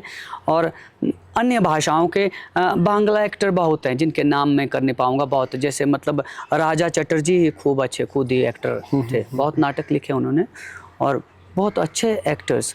और इवन रुद्र प्रसाद सेनगुप्त बहुत अच्छे एक्टर हैं। और मुझे बंगाली नाटकों और नाटककारों ने बहुत इन्फ्लुएंस किया। उत्पल दत्त बहुत अच्छे, उत्पल दत्त बहुत मतलब जीनियस एक्टर। और शंभू मित्रा, तृप्ति मित्रा, शावली मित्रा का ऐसे तो मैं देख नहीं पाया, रिकॉर्डेड कुछ झलकियाँ देखी। नाथवत करके एक नाटक है सोलो उनका, क्या मतलब आप एक्टिंग के लेवल पे, विजन के लेवल पे हिंदुस्तान में आप कंपेयर नहीं कर सकते बंगालियों का मतलब no doubt I am very much influenced. और देखिए महाराष्ट्रियन थिएटर मुझे अच्छा लगता है, लेकिन बांग्ला थिएटर मुझे, बांग्ला का फोक थिएटर भी बहुत रिच है, जो ट्रैवलिंग थिएटर है, बिल्कुल, यात्रा और इन्होंने उत्पल दत्त साहब ने यात्रा बहुत किया और उन्होंने शेक्सपियर किया यात्रा में, बिल्कुल इनमें कोई वो नहीं है। और मतलब मजे की बात क्या है कि आज भी बांग्ला का थिएटर जो है वो मुद्दे बेस्ड थिएटर है। Yes exactly. आप इस पे क्रोनोलॉजी में जाए, हिस्ट्री में जाए हमारे, तो मतलब बांग्ला थिएटर जो है मुद्दे से ही शुरू हुआ है। अगर मतलब ये रशियन जो पेंटर म्यूजिशियन जो थे गेरासिन लेवडेव जो आए थे, उन्होंने बंगालियों के साथ जो करना शुरू कर दिया, उसके बाद उनका थिएटर जला करके रातों रात भगा दिया अंग्रेजों ने। उसके बाद बंगालियों ने अपने घरों में यही आंगन पार्क में करना शुरू कर दिया था उन्होंने। और मतलब बादल सरकार, प्रवीर गुहा जैसे आदमी, इनको पगला घोड़ा कैसे बुला सकते हैं इन लोगों, मतलब इनकी एक लंबी लाइन है। और मतलब और ऋतिक घटक जैसे आदमी, ऋतिक घटक जैसे, मतलब फिल्मों में तो वो है आर्ट ही फिल्में हैं, लेकिन फिर भी दुनिया में राज करते हैं वो, उनकी आर्ट ही फिल्में हैं, ठीक है, लेकिन थिएटर में उनका बड़ा भयंकर कंट्रीब्यूशन है। तो मतलब आप देखिए कि मतलब पुरानी फिल्में भी, बांग्ला फिल्में देखिए तो आप एक्टर्स देखिए, एक भिखारी का रोल कर रहा होगा कि वो भी याद रहता है जहन में। बिल्कुल। मतलब भले ही आपको भाषा ना समझ आए, दूसरी तीसरी फिल्म देखते देखते समझ आना शुरू हो। नहीं, वो तो आई थिंक आर्ट की जो लैंग्वेज होती है ना, वो यूनिवर्सल होती है, वो समझ आ जाती है। एग्जैक्टली। तो मतलब मुझे इनका ये है, इस तरह से ही अगर आप महाराष्ट्रियन थिएटर को देखें, मराठी थिएटर को देखें, तो ये विष्णुदेव भावे से शुरू माना जाता है इसको, सांगली की रियासत से, क्योंकि सांगली के राजा ने बोला था, उन्होंने शुरू कर दिया, उनका रेpertoire था। और उसके बाद ये जो है इन्होंने उसके बाद जो राजा मर गए, यंग लड़का राजा बन गया, उसके मंत्रियों ने बोला बेकार में इसको पैसे दे रहे हैं। फिर उसके पास ग्रुप था, तो उन्होंने क्या कर दिया कि उनके उपार्जन के लिए थिएटर करना शुरू कर दिया। तो वो शुरू से क्या है कि कॉमर्स की तरफ जा रहा है, और आज भी महाराष्ट्रियन थिएटर बिल्कुल। तो लेकिन बांग्ला थिएटर मुद्दे से शुरू हुआ, बिल्कुल, और आगे भी मुद्दे तक जाओ। उसी दौरान फिर आप देखिए कि ये जो है पारसी थिएटर बहुत फला फूला था, बंगाल में भी, कलकत्ता में भी। उनका सामना ये शंभू मित्रा, तृप्ति मित्रा, उत्पल दत्त जैसे लोगों ने किया। और पैरेलल पारसी थिएटर के जो स्टार्स होते थे उनके हाउसफुल तो जाते ही जाते थे, पैरेलल शंभू मित्रा, तृप्ति मित्रा, उत्पल दत्त जैसे लोगों के हाउसफुल जाते थे, मुद्दे का थिएटर।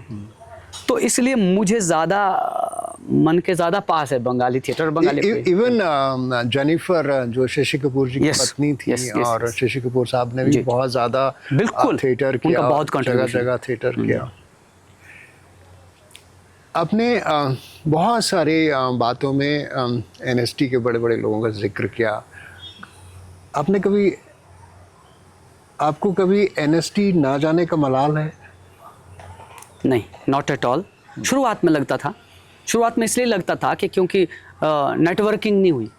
एनएसटी जाने का एक बड़ा फ़ायदा होता है कि जो एनएसटी से पास आउट होता है तो उसको उसकी नेटवर्किंग बहुत अच्छी होती है, सीनियर जूनियर्स ये सब चीज़ें थ्रू आउट इंडिया जो है नेटवर्किंग होती है। तो शुरुआत में बहुत लगा था कि यार मैं सीख तो लिया, लेकिन नेटवर्किंग नहीं है, जान नहीं रहे हैं, और अपने आप को सिद्ध करने के लिए बार बार श्रम करना पड़ रहा है कि नहीं मैं हूँ, आई नो, ये करके। लेकिन धीरे धीरे ये डिसॉल्व हो गया, बहुत से वही लोग मुझे जानने लग गए, अच्छा हो गया। फिर मतलब तब काम की थोड़ी सी होने लग गई कि नहीं एग्जैक्टली काम हो रहा है, ये चीज़ें। तो धीरे धीरे समय लेता है ये। हम हालांकि मैंने शुरुआत में अप्लाई किया था, 1-2 बार में अप्लाई किया, मेरा हुआ नहीं, लेकिन तब तक मेरे गुरु जो अमिताभ दास गुप्ता साहब थे, उन्होंने मुझे बहुत सुंदर तरीके से, मतलब अपने बच्चे जैसे, मतलब गुरु शिष्य में हुआ मेरा, मतलब I was like his son. तो वो मतलब बेटे की तरह ही हर चीज़, एवरीथिंग उन्होंने बहुत सुंदर तरीके से गार्लैंड की। और वो ट्रैवल करते थे, हिमाचल ट्रैवल करते थे, वो हैदराबाद जाते थे, बंगाल में जाते थे, और इधर झारखंड वगैरह में जाते थे। तो everywhere I used to go. और ज़्यादा एक्सपोजर ये हुआ कि वो इधर थे, विजिटिंग फैकल्टी थी IAS अकेडमी मसूरी के, तो वहाँ जाते थे, वहाँ मैं जाता था असिस्टेंट होकर के। और विजिटिंग फैकल्टी वो विश्व भारती शांति निकेतन यूनिवर्सिटी के थे, तो वहाँ भी मैं जाता था। तो उन 2 जगहों से ज़्यादा एक्सपोजर हुआ मेरा, और मुझे ये समझ भी आ गया। और शायद अगर मैं ड्रामा स्कूल से पास होता, तो जो मैं थिएटर को इस तरीके से देखने की कोशिश कर रहा हूँ वो शायद नहीं देख पाता मैं, वो थॉट ही ना आता मेरे पास, क्योंकि तब कुछ और थॉट होता और वाइड विजन सोचता मैं दूसरे तरीके से। तो शुरुआत में ये था, तब लगा ये मुझे, जब मुझे लगा कि नेटवर्किंग का यार जान ही नहीं रहे हैं लोग, यार मैं काम तो करता हूँ, जानता भी काम, लेकिन जानते नहीं हैं।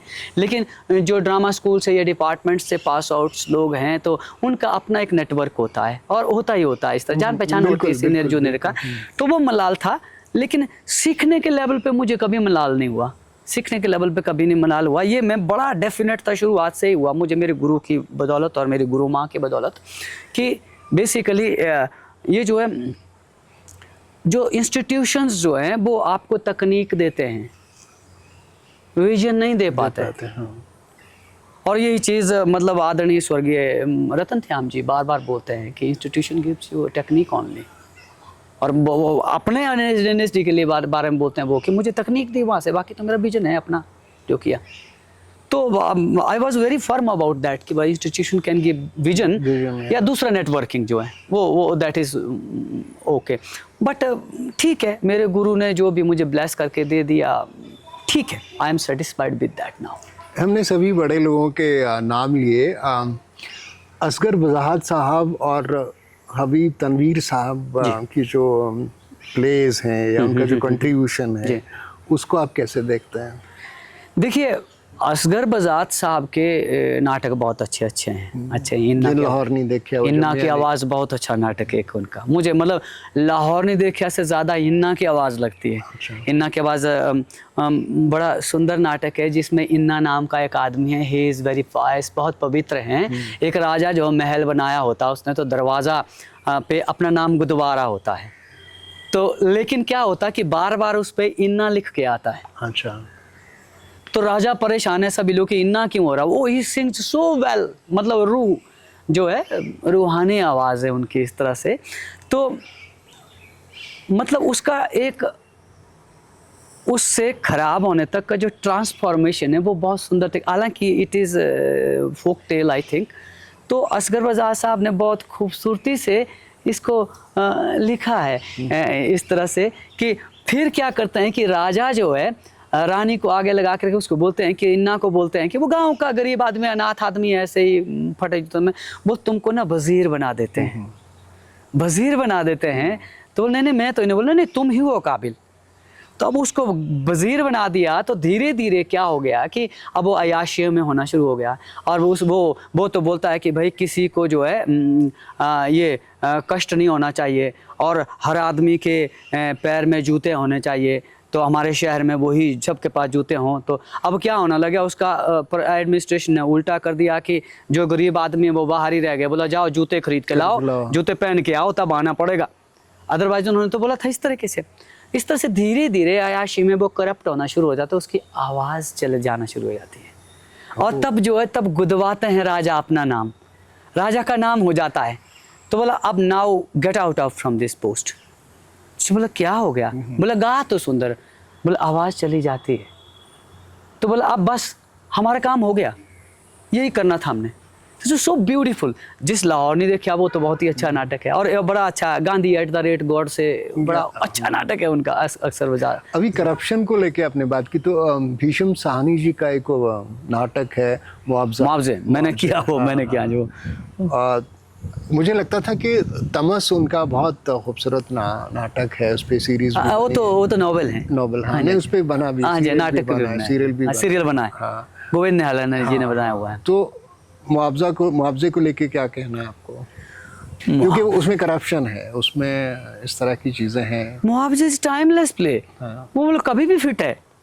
मतलब हमारे आम आदमियों की स्थिति वैसी है कि यार बोला कहाँ मिल रहा है, बोला मुआवजा चलते हैं, है ना। अभी हाल ही में जो हुआ हमारे हिमाचल में, जो ये लैंडस्लाइड्स हुए या बाढ़ आई या बादल फटे, तो उसके जो मुआवजे हैं उनको लेके भी कहीं पे वेरी मच कोरिलेटेड। अब देखिए मजे की बात है, मुआवजे प्ले जो ओपन होता है कि एक पुलिस कमिश्नर के उससे वो बात कर रहा होता कि हाँ बिल्कुल सब कुछ किया गया, ऊपर से फ़ोन आया हुआ है कि सब सेटलमेंट कर दी गई है, और इतने हॉस्पिटल जो है, इतने स्कूलों के कमरे जो है, हॉल खाली कर दिए हैं, और जितने भी दंगे होंगे, हिंदू मुस्लिम दंगे जो होंगे, दंगे के बाद जो जख्मी होंगे, और उनके लिए ये मरे हुओं के लिए 10,000 और घायलों के लिए 5,000, कम चोट के लिए 2,500 रुपये ऐसा किया जाएगा। तो ये सब कुछ हो चुकी है, मतलब इतनी जगह पे ये किया, फलाना ड्यूट, अभी वहाँ दंगे हुए नहीं है, ठीक है। तो बोला ये सब कर दिया है कि मतलब इतने स्कूलों के ये जो है ज्यों ही होंगे तो इतनी वो कर देंगे। तो उसी तरह से उसमें एक मिनिस्टर साहब जो है 3 बयान रिकॉर्ड कराते हैं, क्योंकि उन्होंने जाना होता बाहर विदेश या समथिंग। तो बोला एक ऐसा है कि बोला एक कैसेट में, वो तब का लिखा हुआ है, एक कैसेट में लिखो कि भाई दंगे होने वाले हैं, तो वो बयान चलाना, तो उसमें कि भाई शहर के बाशिंदों ये रखना, कोई बात नहीं, दंगे होने वाले हैं तो नहीं, सब कुछ ठीक ठाक हो जाएगा। दूसरा बयान, दूसरी कैसेट ये है कि दंगे होने वाले हैं, नहीं दंगे हो रहे हैं, तो इसलिए थोड़ी सी प्लीज़ ये करिए, ठीक है, मुआवजों का इंतजाम किया जाएगा आपका, ये करके। तीसरा ये है कि दंगे हो चुके हैं, मुआवजे के दफ्तर खुल गए, तो 3 कैसेट्स दे जाती हैं। तो वो जो है, वो जो पीए साहब जो है वो पुलिस को दे देता है। तो बोला ये जो है इस हिसाब से चलाना आपने, क्योंकि मंत्री जी चले गए होंगे, ठीक है। अब क्या होता है कि मजेदार, वो जो तीसरी कैसेट है, दंगे हो चुके हैं और मुआवजे के दफ्तर खुल गए, वहाँ हैं, तो नए पुराने मुआवजे सारे जो है ये वो चल जाती है पहले। तो और लोगों में, शहर में होता, अब लोग बोलते हैं परसों बहुत दंगे हो गए, तो बोला दंगे हो गए यार, मरा कौन? बोला मरा तो कोई नहीं, बोला पिछले वालों के मिलते हैं कि नहीं मिलेंगे, इस तरह से। तो आम आदमी की साइकोलॉजी क्या है कि दंगे होंगे तो मुआवजे मिलेंगे, तो किस किस को मुआवजे मिलेंगे। इसी तरह से मुझे सेम वही दिखता है कि जैसे बोला बाढ़ आने वाली है, बाढ़ की तैयारी है, इतने ये हो गए, वहाँ हो गया, ये हो गया, उसके बाद इतने मुआवजे रखे गए, ये करके बिल्कुल कंटेम्प्रेरी है। और उसी में मतलब बाढ़ में जिसके बहे नहीं, उन लोगों ने अपने मुआवजे बना करके पेश कर दिए। तो मतलब ये जिस तरह से भीष्म साहनी का मुआवजे, इनका शरद जोशी का एक था गदा और फलादाद खान, सर्वेश्वर दयाल सक्सेना का बकरी, और ये इनका सुशील कुमार सिंह का सिंहासन खाली है। ये एवरी टाइम फिट है, हाँ, कभी भी हो सकता है, जैसे कभी भी हो सकता है। और ये बड़े मजेदार, बड़ा मजेदार ना, भीष्म साहनी साहब ने मतलब बड़ा जबरदस्त नाटक लिखा हुआ है ये। अभी फ्यूचर के लिए कोई नई प्रोडक्शन पे काम कर रहे हैं आप? हाँ जी, अभी तो दुग्ध धेनु का रिहर्सल चल रहा है, वही है, उसके शोज कुछ करने हमने, एक फेस्टिवल भी करना है। और अगला प्ले मैं करूँगा चिड़िया के बहाने। चिड़िया के बहाने काफ़ी साल पहले किया, बहुत कर चुके हैं। हाँ, काफ़ी साल पहले किया, लेकिन सारी जो कास्ट है चली गई, एक मैं बचा हूँ, एक और आदमी बचा है, बाकी नहीं है उसमें। तो नए लोगों के साथ में उसको करूँगा, क्योंकि उसको हमने काफ़ी शहरों में किया भारत के, तो उसकी डिमांड भी जल्दी आती है उस प्ले की, इनवाइट करते हैं उसको, तो वो करूँगा अगला प्ले। और फिर ज़्यादा कुछ नए लोगों के साथ में रिवाइव करना है, एक था गदा और फलादाद खान, ठीक है। तो यही चल रहा है। आप अभी तक की अपनी जीवन की यात्रा से संतुष्ट हैं? जब आप सुबह शीशे में देखते हैं अपने आप को, are you a contented person professionally and emotionally, as an artist also, as a human being also? नहीं, ठीक है आदमी, मैं I am very much satisfied, ऐसा नहीं है, क्योंकि आज से कुछ साल पहले पूछते तो मैं बोलता कि नहीं, क्योंकि तब जो है ना भौतिक दुनियावी लेवल पे मेरे काफ़ी सोचना था कि ये ऐसा होना चाहिए, वो ऐसा होना चाहिए, ये होना चाहिए। लेकिन ज्यों मैंने ये सोच लीजिए कि मतलब पोस्ट कोविड ने काफ़ी सिखा दिया हाँ। काफ़ी सिखा दिया कि बेसिकली अगर मैं बोल रहा हूँ कि हमारी अपनी मिट्टी से जुड़ना, अपने आप से जुड़ने में, तो अब लगता है कि ये इतना ही अभी तक का इतना ही होना था, इतनी ही पॉसिबिलिटी थी।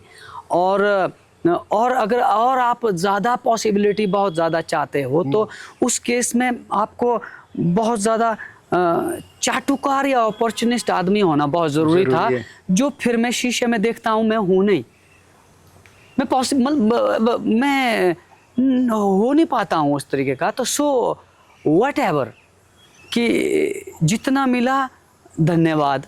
और आगे की ऐसा नहीं है कि आगे की योजनाएं नहीं, आगे की योजनाएं हैं, बहुत योजनाएं हैं, बहुत मेहनत करेंगे उस पर, और जो मिलेगा धन्यवाद।